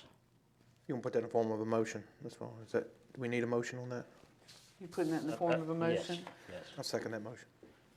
All right, we have a motion and a second to delay this in order to see if we can find people to serve from each district. Any discussion? All in favor? Aye. Any opposed? Nay. All right, the motion passes, and we'll delay long enough to see if we can find people from each district. Any suggestions will be welcomed by the staff, from the staff, to the staff. Thank you. Just a little confusing, you know, I thought we had, and that confused me, I thought we did have a board because this person here, Mr. Simmons, I had contacted him a while back to be on that board, so it just never got established. Is that what happened? Okay, all right, thank you. Well, see, I have two from District 4 on there. Some other districts don't have any. I know I should have said, we should have had a discussion when you gave us a chance, Madam Chair. I hear you, Mr. Vaughn, but I think it really wasn't about where they live. It's their, what type of job of, I don't know. Qualification. Yeah, skill set. And what I'm saying is that each of the district has someone in there that could fill either one of these positions. Okay. I'll stick with nay. Okay. All right, we're moving on to livestock claim. Mr. Costin? Yes, ma'am, thank you. First off, my apologies, my memo needs to be corrected in terms of the amount. $1,250, not, it was the golden goat. So we have, unfortunately, we have a livestock claim, and this goes back a couple of years. Mr. Rourke brought Mr. Fail Lyson to my attention. We have the livestock claim that he has filled out more recently, but we've got documentation that he had 2 goats. They were attacked by 2 dogs. The owner of the dog listed here, that gentleman, when all this was going on, this gentleman ended up being incarcerated on unrelated charges. It was difficult to be able for him to track down and get satisfaction from the dog's owners. He incurred the expenses of losing the 2 goats, also vet bills. This situation gave us an opportunity to look at this livestock claim, look at the law, and we have revised the form. The form now sets out exactly what the state law requires. He did make the claim, he did bring it to the animal control officers in a timely manner. He did exhaust his legal remedies. Unfortunately, the one thing that he seems to have missed and apparently may not have known about was the timeliness of when to make the claim. Believe that there was a lot of communications, verbal communications, but not enough perhaps written. I think the revised livestock claim will assist with that moving forward. But for the present time, staff recommends that Mr. Felison be reimbursed on a livestock claim for the amount of $1,250. Any questions for Mr. Costin? Do we have a motion to approve the $1,250 livestock claim payment to Mr. Evan Felison? So moved. I second that motion. We have a motion and a second. Any discussion? All in favor, aye? Aye. Any opposed? Motion passes. The $1,250 livestock claim is approved. That 12,000 kind of got me. Yeah. Madam Chair. Got you. Just depends on where you put the comma. Mr. Vaughn, Cox Road Water Line? Yes, Madam Chair, I met with a group of people. In fact, I hosted a Cox Road community meeting at the Town Hall of Blackstone. And my many thanks, and my thanks particularly to Blackstone for accommodating this meeting. And this meeting was attended by Dr. Maria Allman of the Piedmont Health District Director, and Mr. Charles Waldrop, the drinking water specialist in her office. Also attending this meeting was Mr. Costin, as well as Blackstone Town Manager, Mr. Van Arbach, and at least a dozen or more. I was thinking there was about closer to 20 people that came out of that meeting. But the meeting, in my opinion, was a very good meeting. We had a lot of good ideas that came out of that meeting. For example, one landowner who had earlier indicated they were opposed changed their mind and supported the effort. Another landowner called me from Chesterfield to tell me that her mother was real sick, but her daughters wanted to speak on behalf of her mother, and her mother died maybe 2 weeks later. But she wanted that line run on Cox Road. And another landowner who had earlier taken no position, he was here tonight, changed his mind, and he's now supporting the effort. Now here's the situation. To meet the needs of the residents who are experiencing well and water quality problems, the town will need to run a water line from town limits down Business 460 to about where the entrance to Fort Pickett on the right-hand side of the road. For water quality purposes, the town cannot have a dead-end line without a sufficient volume of water moving in the lines. Therefore, mandatory hookups would be required. Under the mandatory hookup, all residents, including those who are not experiencing any water or well problems, will be required to tap into town water rather than continue the use of their wells. residents cannot have their wells and town water combined. They could still use wells to water their gardens, wash their cars, or something like that, but the drinking, bathing, cooking water would have to be from the town, and the town only. The town may get a grant to cover 1/3 of the cost of the line, which could mean residents would not have to pay construction or tap fee. As normal, once connected to town water, there will be a monthly bill.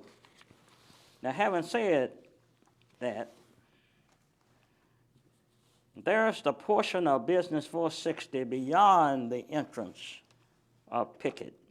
As you know, Business 460 continues as a two-lane road that crosses over a bridge, and soon thereafter reaches 4 lanes to 460.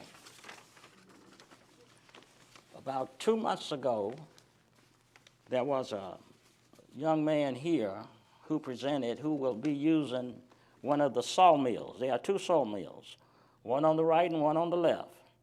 And the one on the left coming from Blackstone will be where this new industry will be. We have heard that this will be a good economic development project. What he presented to us, we know it will be. But they will also be a high-volume water user. If this happens, if they locate and can guarantee a high volume of use, that will enable the town to waive its mandatory hookup requirements because the water flow in the line will be sufficient for sanitation purposes. However, anyone who passes on the town hookup, assuming the mandatory requirement goes away, and they change their minds after completion of the project, will have to pay a construction and tap fees at an estimated cost, a hookup cost of $3,000. If the business does not locate, mandatory connections will be required. The town is prepared to run the line to Pickett entrance. Therefore, the county would need to cover the cost of extending the line beyond that point at an estimated cost of $1 million. This extension of the line will open possibilities for economic development and will provide improved fire protection. The extension of Cox Road water line is very likely eligible under a second round of federal ARPA funds projected to be available later this year in the amount of $1.4 million. I am continuing to work this project, talking to citizens, the town, and others, and I appreciate the board's support thus far. And hopefully into the future by reserving at least $1 million of anticipated ARPA funds for this project. Thank you. Thank you, Mr. Vaughn. All right.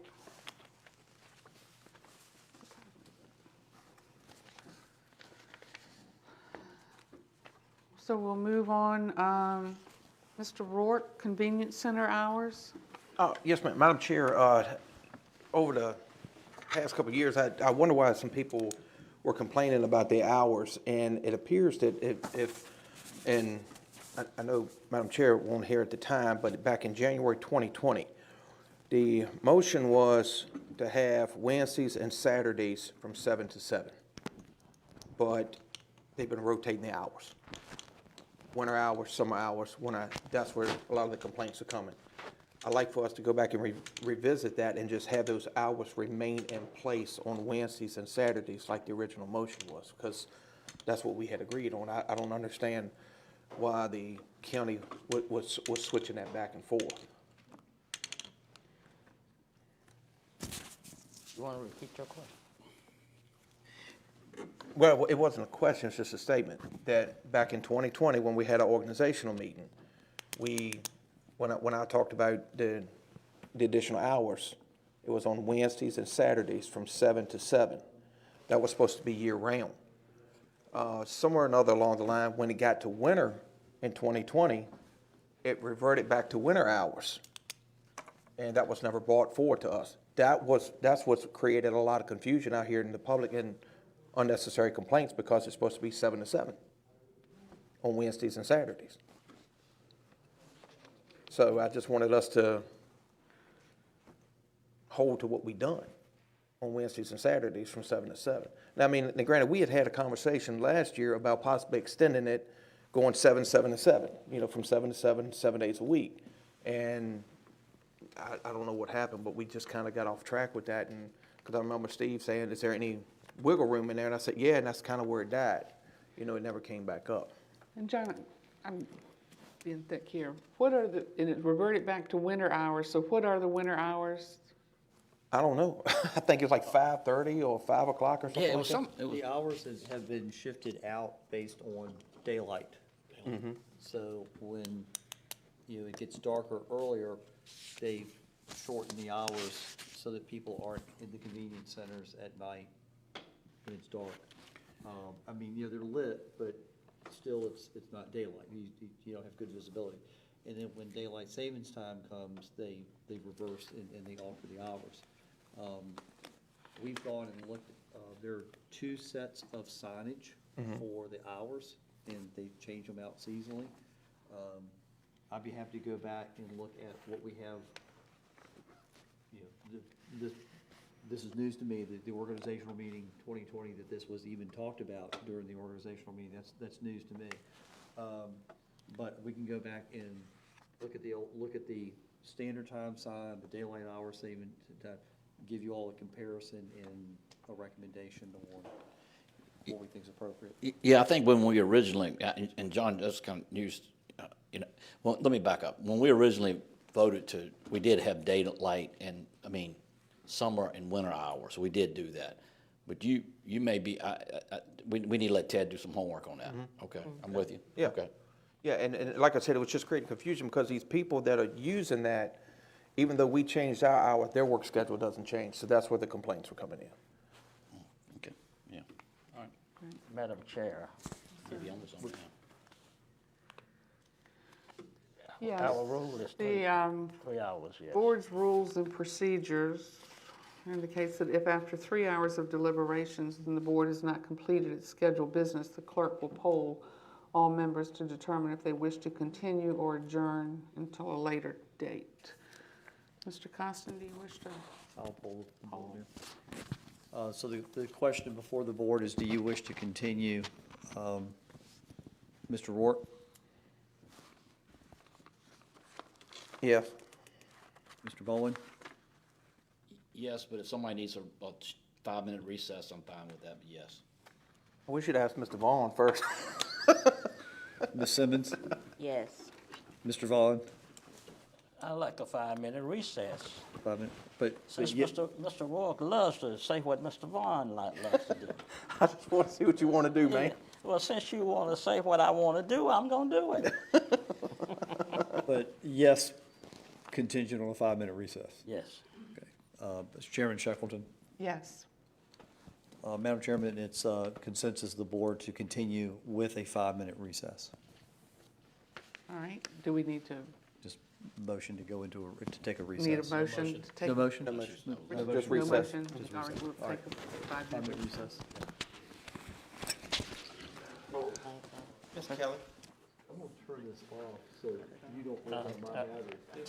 Tell everybody. I looked in this drawer.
You have a good evening.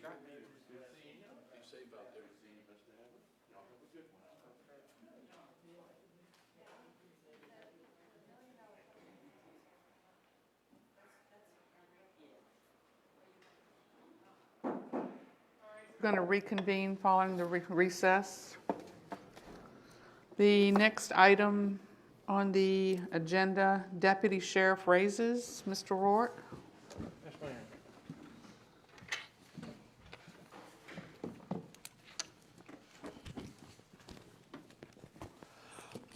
Madam Chair, I just want to let the board know that in passing, some information comes through, and I see where like the city of Richmond, they're getting their deputies up around $50,000. The jail boards are getting their officers into the mid-40s, and I think the county needs to have this on their radar to be moving towards the goal of getting our deputies in the starting range of roughly $50,000, because if not, we're going to be losing our deputies. And I hope I'm not getting out in front of anybody by any means, because I just think it's important for the sheriff, the deputies, and the citizens to know that, you know, we're beyond committed to keeping them safe and keeping our good deputies here, and basically train them so everybody wants them, but treat them so they don't want to leave. And I think it's a good retention tool for the sheriff as well. I think with the 5% raise, we're going to be getting close to maybe 46, 47,000. But in the next year or two, I think that needs to be a realistic goal for the board moving forward. So, I agree that it's something we sure want to keep in mind. Okay. Thank you, Mr. Rourke. yes, ma'am. And tax reduction for used cars. Yes, ma'am. As y'all aware, our Commissioner of Revenue caught something about what the results of inflation. Recently, a representative, I believe it was from South Dakota, was either on the Senate floor or the House floor, and he was talking about some of the current projections right now of used cars being 40% higher. And y'all see it everywhere too. Tires up 14%, eggs up 13%. What I'm thinking that maybe we ought to focus on that she's reached out to us about is the used cars only. I'm not talking about reducing the rates for luxury items or anything like that. In a conversation with her, it appears that whatever we do to offset the possibility of the used cars, I think we would probably need to say, at what year model do we start? After 2 years old, 3 years old, 4 years old? It's just some questions to answer. But I would suggest that maybe if we're going to do an offset, it would be like 5% below the projected increase. That way, we're not losing any revenue, but we would also, because we're going to get a surplus because of that. Right now, I think a $20,000 vehicle is estimated to be valued at $30,000, which is going to put someone paying almost $1,000 for just that one used vehicle. And I mean, that's on top of the gas, the groceries, and everything. So we're not asking for a personal property increase, and this may be a way to offset that specific item, because that's the big ticket item. Just food for thought on this. Yeah, point of clarification, Madam Chair. So, Mr. Rourke, so what you're saying is kind of, let's do simple math a little bit there. So you're saying if it's projected to go up 40%, you're saying go 35, like, in other words, keep it under what the projection is, so we don't put ourselves in a hole by over projecting. I kind of read I thought she was saying, Ms. Hudson, and maybe I misunderstood it, that we reduce it so it really doesn't increase any on. Did I get that wrong? No, you got it right. That was So, But it's 2 years. It's 2 years. Yeah, And yeah, see, well, the second year, instead of setting it at a set fee for 2 years, during the second year, you can offset the balance and correct it. well, Ms. Hudson and I and all the county administrators, all the commissioners of revenue have been talking and looking at various options. And I've learned that there are 2 classifications that you can use to assess vehicles. And she is using the lower classification. You all set the tax rate. We've played around with some figures. She's already using the lower criteria. What tax rate could we adjust to get about the same of revenue that we've gotten in the past? So we're playing with those numbers. Unfortunately, those numbers are changing every day. Right. With the value of the car. So we're trying to target and come up with a number that'll get us about the same amount of revenue. One of the things, and Mr. Work, I see, used cars. One of the questions that we've asked is, okay, well, what year do we determine used car? Because we all know it's a used car the minute you drive it off the lot. Right. Okay, it depreciates very quickly once you shake the hands of the dealer and you're gone.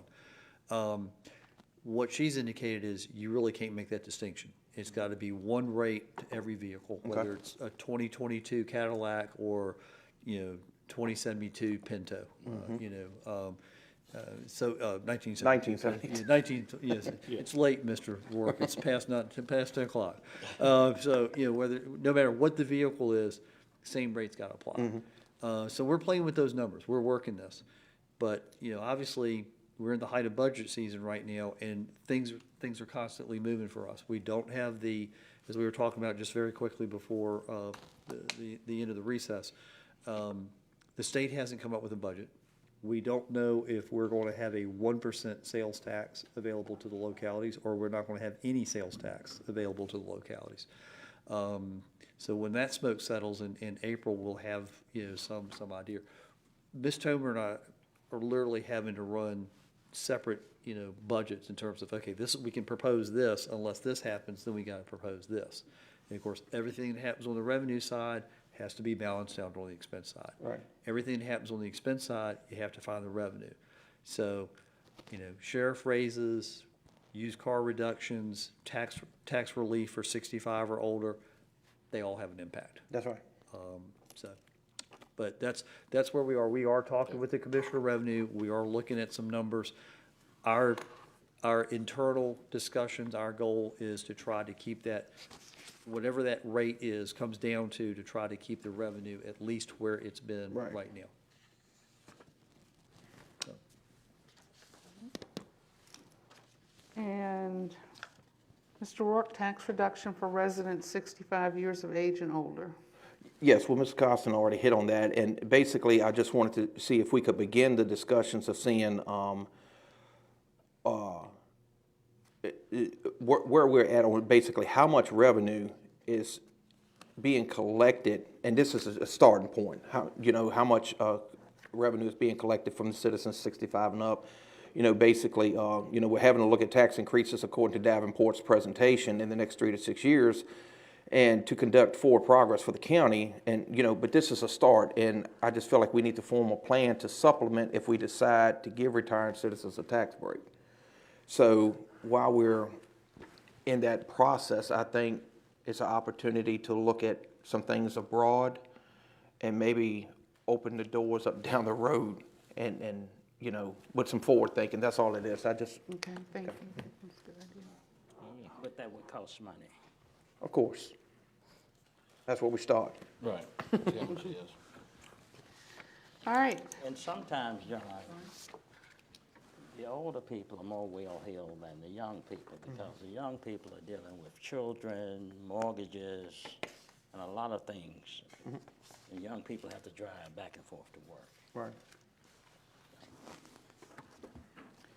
All right, we're ready to move on to consent items. Mr. Costin, do you wish to speak to the consent items? I will try. If you all have any questions, I will note that the transfer of the sheriff's vehicles to the school department, you have the February expenditures. The solid waste reimbursement request is for $36. There's a budget adjustment for the library. This is accepting a second disbursement of grants. There's a budget adjustment for the schools. This is a bus driver retention grant. And then you have the item that I added this evening, budget adjustment for the schools, $18,010.72.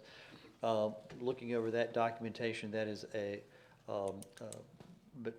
supplies and materials for the lower school, broken out supplies and materials for the high school, broken out, summarized total, you come to that 18,1072 figure, and it's a reimbursement. So it's money in and money out. I'd be happy to take any questions that you all have. Any questions?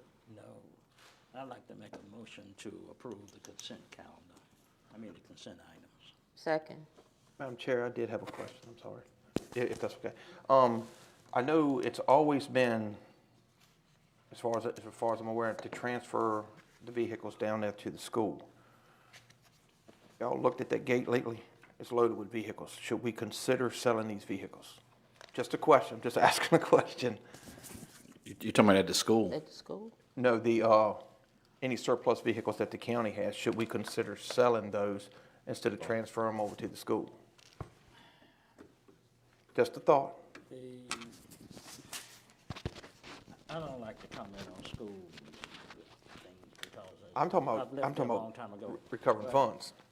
But they use cars for a lot of things, special ed kids. You might have one kid going to Chesterfield, particularly if that kid is deaf or either blind. So they have cars, they use cars, and they can fix these cars and make them go a lot longer. So that's why traditionally we have given them to the schools. A point of clarification, though, I think we have, and Sheriff, you can correct me wrong, it might have been before your tenure, but I think we have actually surplused or scrapped them, some of them, because they were so bad the school didn't want them. I don't know if that's, I don't know, it seemed like I remember that, but anyway. So I think we... I can remember only one car that we knew. One deputy was going to have a bad car. Most of those cars are in fairly good shape and can be refurnished. Yeah, I was just thinking about the value of, what all the value of the cars. With those cars. Would it be worth checking with the school to see if they're actually using these, or what? Sheriff?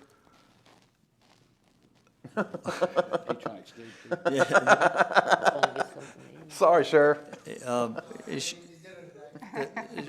Sheriff, you had advised me that the school said that they could use these two cars presently. And that, to Mr. Vaughn's point, the sheriff told me the same thing. He says they have to sometimes take individual children to places, and they have to have transport cars. Rather, it's better a car than a bus. But if I recall correctly, there is a fleet maintenance project listed on the grand list of projects. We do have like one comprehensive listing of vehicles that the county owns.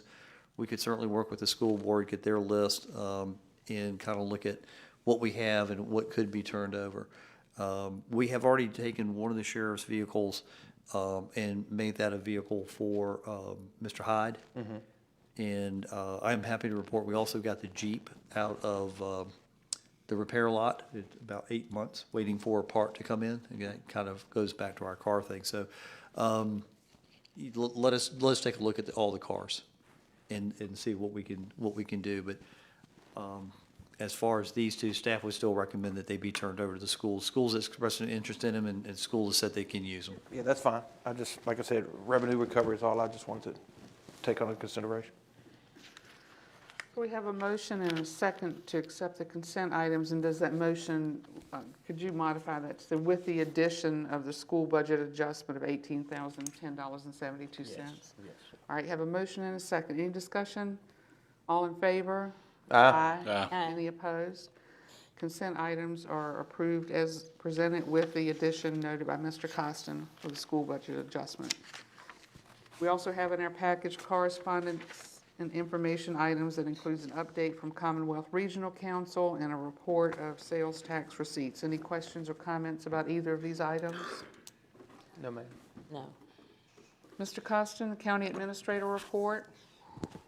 All right, I'm giving you a quick review of some of the activities I've undertaken since the last your last meeting. Again, thank you for letting me take that week.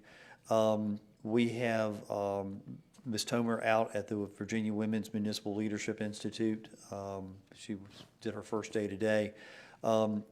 If it's the board's pleasure, I would intend to put the boundary line adjustment issue on next month's agenda for your consideration. Although pretty much there have been no significant activity on that item. You've got my input on the solar. We know where we stand on the solar, the bids. This, we are working on the budget, as we've discussed already. We're in a little bit of a quandary because of the state, because of the changing of the used car, but we're working through it. Ms. Tomer and I are planning to start meeting with various department heads and go over what we've worked out and discuss those items with them, and then present a first draft to you all. That will be both the expenditure side and the revenue side. Be happy to take any questions you all have. Questions? All right, do we have any comments, final comments from the board members tonight? Mr. Vaughn? No. Ms. Simmons? No. Mr. Bowen? Yeah, Madam Chair, just real quick, two things, because we're going to have I think I heard VDOT meeting for public hearing. We got to have that. Can we have that at 6 o'clock and move it up next month? I'm just asking, is that possible? Because it looks like we got a lot of stuff on the agenda. And the reason I say that, one of my Burkeville citizens, he was pretty blunt, and this is what we up against, y'all. He compared solar farms to hog farms, and he said, man, I love ham, I love sausage, and I love bacon, and I love electricity, but I don't want neither one of them close to me. And that's what we up against. So we got to talk to our citizens and get this thing moving. Okay. Thank you. Thank you. Mr. Rourke? Yes, ma'am. Madam Chair, just a couple things I wanted to touch from a previous meeting. The citizens may want to be aware that the jail is now planning to allow visitation to start again May 1st. That's not etched in stone, but it's just the current plan. Also, upgrades to the website should be ready June 1st, which would be a huge help to the citizens that are trying to look into anything there. I wanted to touch base that there's also currently 20-plus job openings for officers at the jail. They start salaries in the mid-40s right now, and the jail board just put in place yesterday where they're paying the officers' health insurance will be paid 50% by the jail for married employees and family package as well. This does not include single employees, as the insurance is very low to start with. Oh, okay, all right. Would also like the board to consider releasing 3 of the 4 quarterly payments at the beginning of the new budget cycle so the jail can pay their bills. We can even up in the 4th quarter with an adjustment payment, which could still be the same or less or more. The reason behind this is sometimes the jail's cutting it close on paying the bills and has had to call on some counties to pay their portion. Just an oversight during the year, but by stepping up and doing this, not only will set a precedent that hopefully other counties will follow and put less stress on the jail at times. There was some question about ARPA funds on the bar screen. I want to get clarification on that he can do. But in closing here, I want to let y'all know that Mr. Ronnie Rourke and Jimmy Garnett were given a gift and a plaque for their years of service to the Piedmont Regional Jail Board. And when you see Mr. Rourke, please ask him to share his Florida story and that alligator dinner with you. It's his story to tell, and it's very comical. He looked good and was in good spirits. I just want to share that with y'all. Thank you, Mr. Rourke. Mr. Costin, you have a comment?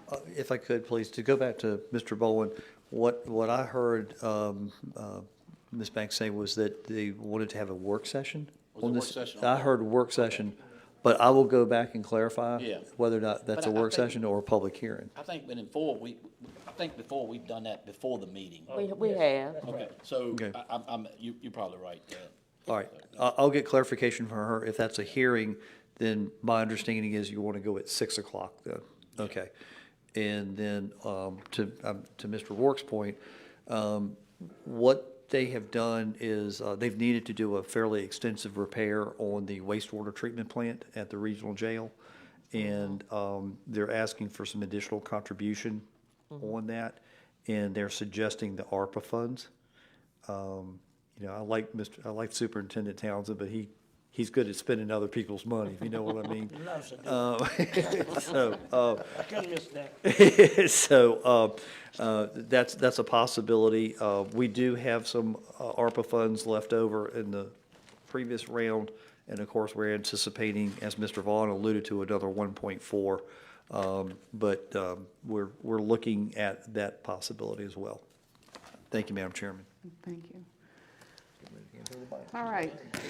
So we're going to need a motion to recess this meeting for the purpose of entering a meeting of the Local Redevelopment Authority. Do I have a motion? Yes. So moved. Second. All right, we have a motion and a second. All in favor? Aye. Any opposed? The motion passes. This meeting is recessed for the purpose of entering a meeting of the Local Redevelopment Authority.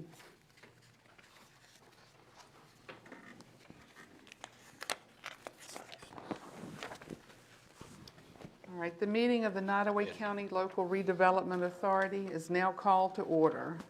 Mr. Costin, are there any amendments to tonight's LRA agenda? No, ma'am. All right, do we have a motion to approve the agenda as presented? So moved. Second. Second, we have a motion and a second. All in favor? Aye. Any opposed? The motion passes. The agenda as presented is approved. In our LRA package, we have minutes from the December 16th, 2021 meeting of the Local Redevelopment Authority. Are there any amendments to these minutes? I move that we receive and adopt. All right, we have a Second. motion and a second. All in favor? Aye. Aye. Any opposed?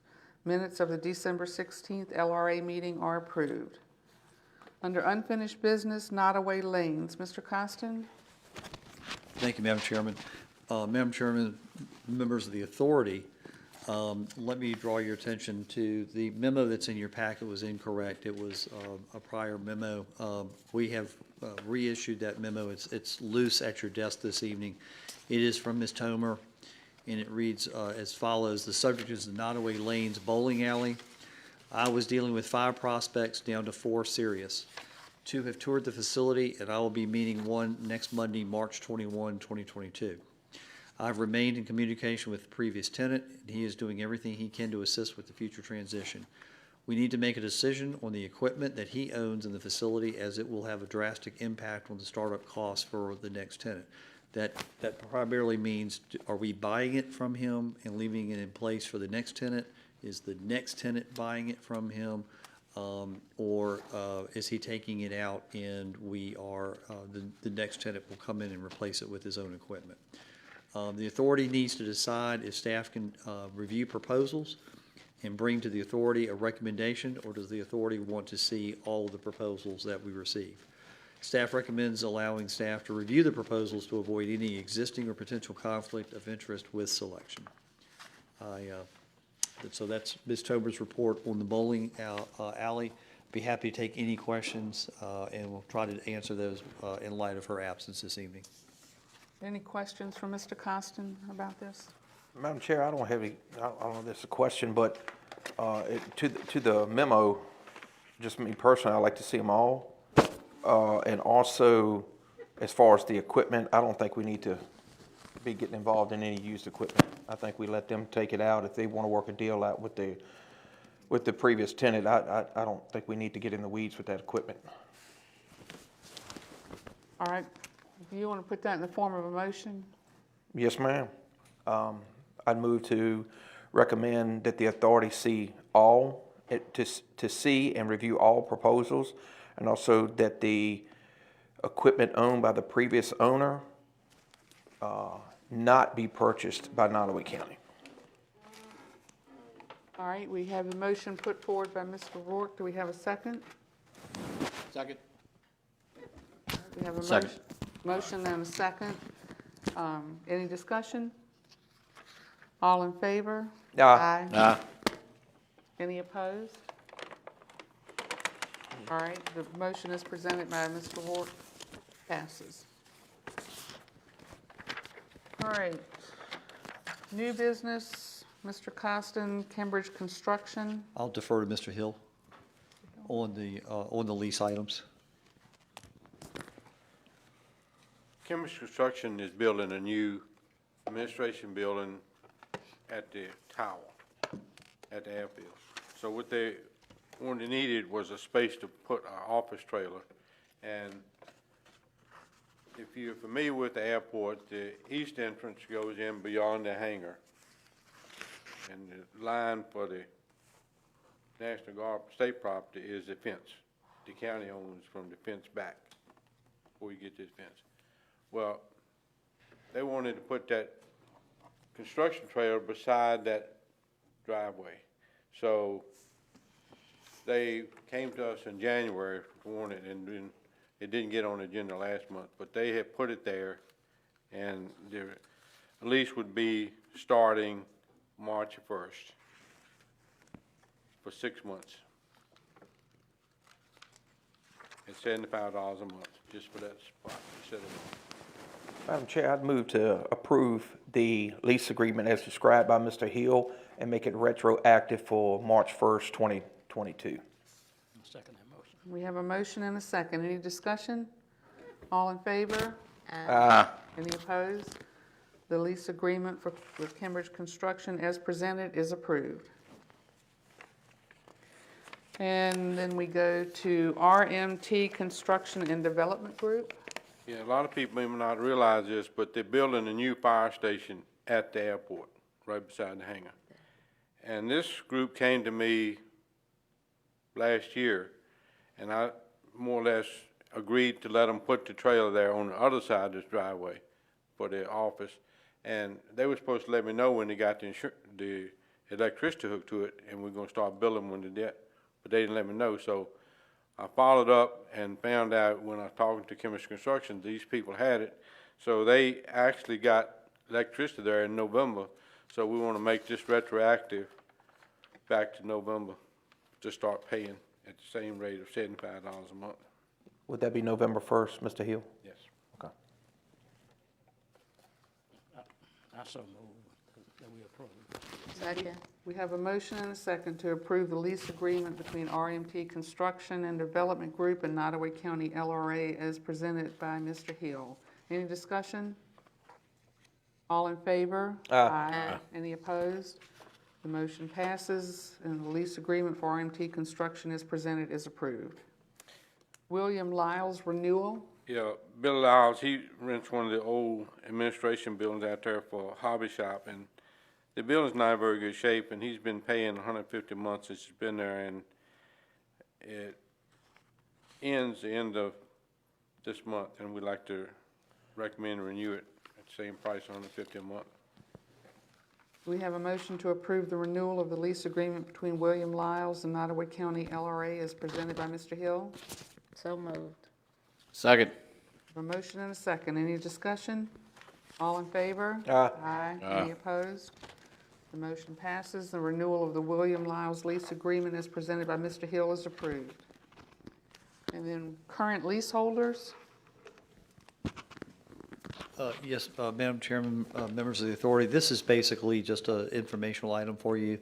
Again, Mr. Hill could probably speak to this, but this is a list of who the tenant is, when the lease begins, the monthly rent, point of contacts. So it's just basically an informational piece for you to see what's being rented by who.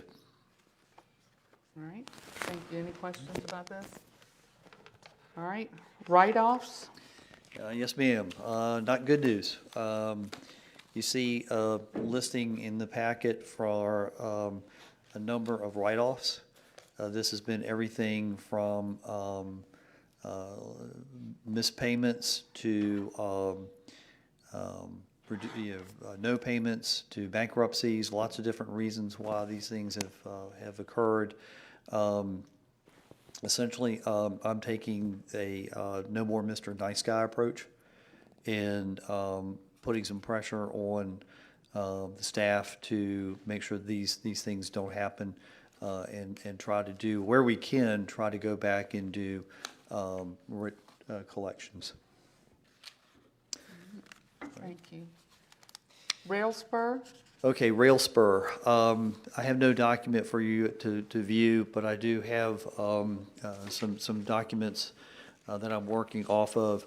VDOT has brought to our attention that the Rail Spur that goes into the property, which we own the Rail Spur, is in need of repair where it crosses the road. We went out there, Mr. Zoney and I have gone out there, we've met with VDOT. as vehicles, even small vehicles pass, the rail will actually bounce. And if you get a fully loaded lumber truck going across, it really bounces. I have a statement from VDOT that it is a public safety concern, and therefore I have gone out and solicited reached out to two repair companies offered to me by Norfolk Southern. One of them has declined. They cannot get to the work. They have too much work ahead of them. The other has kind of expressed an interest initially, but kind of fallen off. I'm reaching out to a third to see if they have any interest. Everyone that I've spoken to, and I do have my connections in VDOT, has basically said, do not let this rail spur go. Do whatever you can, fix it to maintain the rail spur, because once you close it, and it will be very difficult to get it reestablished. We're also trying to work with the Piedmont Regional Jail to get us some work crews to do some clearing of vegetative debris that's in the rail spur to make it a little bit more marketable. But we've got a fairly serious issue. Estimated cost to repair the rail spur, about $100,000. So it's a pretty critical issue. Be happy to take any questions. Is this something that possibly would qualify under the ARP funds? It could possibly. It could possibly. Because it's infrastructure maintenance, but we need to get to it quick. The money issue is really, I hate to say money's not an issue. We have the money to do the repair. It's finding a contractor. We can use the capital outlay, can't we? And I mean, maybe reimburse it with ARPA funds later if it qualifies. Money's not the issue. Okay. It's finding a contractor. Yeah. I'll do it. No, I'm kidding, and out there in La La Land. Okay. So Ted, what do you? Information that if I can find a contractor citing the fact that it's been deemed a public safety issue, I'm going to proceed under, and find the first. I've talked to two. If the first one that gives me a yes, I'm going to go with them. Okay. All right. Organization, time, officers. Yes, ma'am. The question to the authority is, and I was going to suggest that so that Mr. Hill's not here at midnight when we get to the LRA on the agenda, is to have the LRA meetings at 6:30 before the 7 o'clock Board of Supervisors meeting, and then at the same time at your next meeting, take whatever actions you might want to take to essentially organize the authority in make a determination. Do you want to maintain that, as has pretty much been the practice, whoever is the chair of the Board of Supervisors serves as the chair for the authority. So it's basically an organizational discussion. If you all wish to move the time of the LRA earlier in the evening, obviously the agendas aren't as complicated as they are with the board matters. You don't typically have public hearings, that sort of thing. I'd be okay with that. If Mr. Vaughn can make it, can you get off work? Ms. Simmons, is six a problem for you, or is 6:30 better for you? 6:30 is better for me. Then staff would. See, John, I'm 65 years old, so I need those special benefits. Staff would recommend, then, Madam Chairman, that the authority set its regular meeting time as the same Thursday as the Board of Supervisors, though at 6:30 in the evening. And at your next meeting, you determine whether or not, how you wish to proceed with your selection of officers. So we need a motion on that? Or just... I would recommend a motion. Okay. I'll make a motion that we have the Nottoway County Local Redevelopment Authority meeting at 6:30 on the same night of our board meeting. Second that motion. All right, we have a motion and a second. Any discussion? All in favor? Aye. Any opposed? The motion passes as presented by Mr. Bowen. You greatly appreciate that, I know. We appreciate your patience. Do we have a motion to adjourn this meeting of the Local Redevelopment Authority? So moved. Second. Motion and a second. All in favor? Aye. This meeting is adjourned. All right. We'll now need a motion to reconvene the regular Board of Supervisors meeting following the recess for the meeting of the Local Redevelopment Authority. That's so All right, we have a motion? No, no. No? No, What am we I- don't, we recessed, so we don't need a motion to come back in, right? Oh, Correct. When you reconvene, technically now you're not even a board, I mean, you're not meeting because Yeah. So- You just, you can just call it. so although we had a motion to recess, we don't have to have a motion to reconvene. All right? So the regular Board of Supervisors meeting is reconvened. All right, there's a motion to enter closed session that's provided at the end of tonight's agenda. Do we have a motion to enter closed session? You want me to do it? Yeah. Okay. I move that the Board of Supervisors of Nottaway County, Virginia adjourn into closed meeting pursuant to Code of Virginia 2.2-3711A1, assignment and performance of Pacific County employees, specifically relating to personnel and human resources matters now pending now pending in county administration, and 2.2-3711A7 for consultation with legal counsel and briefing by staff members or consultants pertaining to actual or probable litigation, where such consultation or briefing in open meeting would adversely affect the negotiation or litigating posture of the public body, specifically regarding zoning litigation, and 2.2-3711A8 for consultation with legal counsel regarding specific legal matters requiring the provision of legal advice, including potential legal liability of members and potential litigation. We have a motion to enter closed session. Do we have a second? Second. We have a motion and a second. Any discussion? All in favor? Aye. Aye. Any opposed? This meeting will now enter closed session.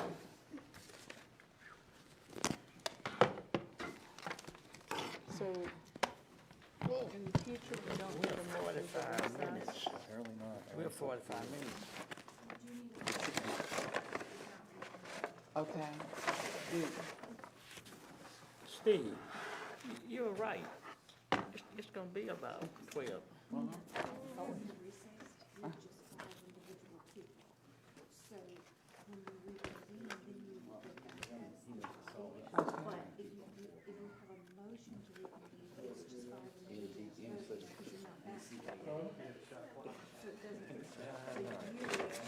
Have to just reconvene. I see. I see, because we're not back, so there's no need to have the motion. Got it. Okay. It's a OCD thing, man. Well, no, I'm glad. Like when you go in work, have a motion out of closed session.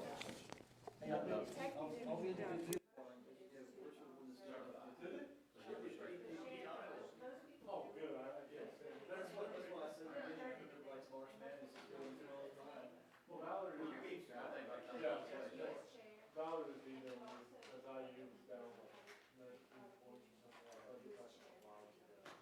Sound like good.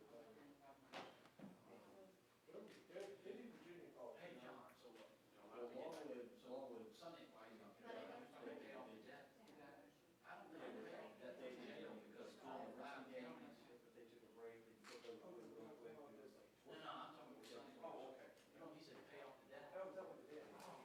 Something like that. Oh. I'm saying, jail, I want to pay the debt off at the jail. The counties, other counties can do it, so we have to make payments today. Right. Because there's 7, how many people in 7 counties? Yeah, I'll do that.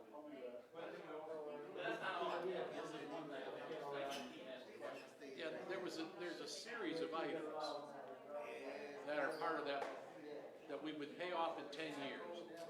Well, if you've got $5.7 million, why wouldn't you pay off $1.5 million?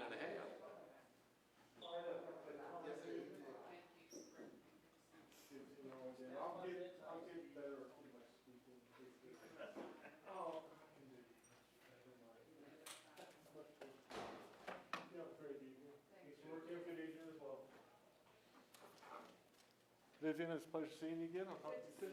Yes, sir, I'll see you soon. Okay, thank you. All right. Yes, sir. Good night, then.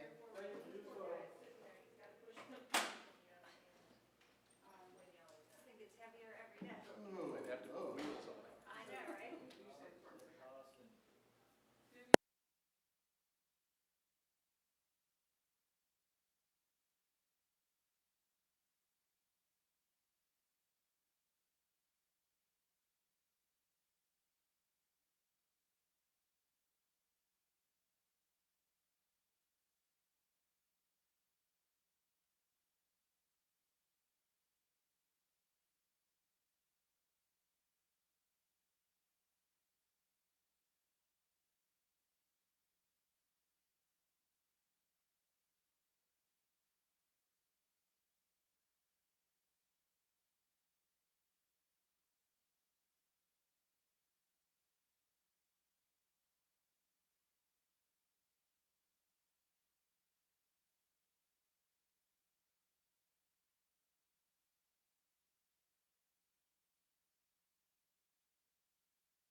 Is it on? We've got to fix that mic. That thing drives people crazy. Oh, Lord, my little ball keep falling running around here.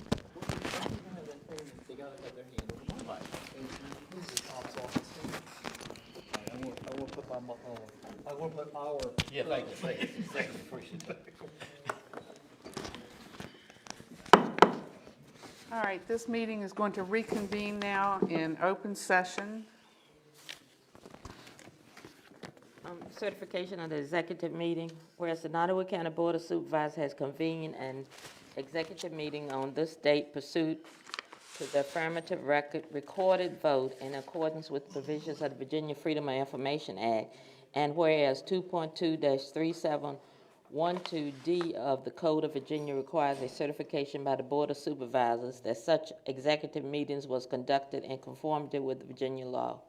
Now, therefore, be it resolved that the Nottaway County Board of Supervisors hereby certifies that to the best of each member's knowledge, only public business matters lawfully exempted from open meeting requirements by the Virginia law was discussed in executive meeting to which the certification resolution applies. And two, only such public business matters as were identified in the motion convening the executive meeting was here discussed or considered by the Board of Supervisors. And three, no action was taken in the executive meeting regarding the items discussed. All right, so do we have a motion for certification of the executive meeting. Do we have a second? Second. Any discussion? Mr. Costin, will you roll call the board? Yes, Madam Chairman. Sorry, that's okay. Yes, Madam Chairman. Supervisor Ward, do you so certify? Yes. Supervisor Bowen? Yes. Supervisor Simmons? Yes. Supervisor Vaughn? Do you so certify? Yes. And Chairman Shackleton, do you so certify? Yes. Madam Chairman, the vote is 5-0 and no abstentions. All right. Do we have a motion about the appointment of Ms. Tomer? I move to appoint Katie Tomer to the Community Criminal Justice Board Authority. All right, we have a motion for the appointment of Ms. Tomer. Do we have a second? Second. All in favor? Aye. All right, the motion passes. Mr. Rourke, do you have a statement? Yes, ma'am. In the matter of SBA versus Nottaway County Board of Supervisors, just want you to let the public know that the court agreed to demurs. The judge dismissed with prejudice, and the county has prevailed. Okay, thank you. Do we have a motion that this board will not proceed with the state police investigation of board conduct because the board has not identified criminal behavior by any board member? So moved, Madam Chair. Second. All right, we have a motion and a second. All in favor? Aye. Any opposed? And the motion passes. All right, I'll entertain a motion to adjourn. So moved, Madam Chair. Second. All in favor? Aye. Aye. This meeting is adjourned. Lynn.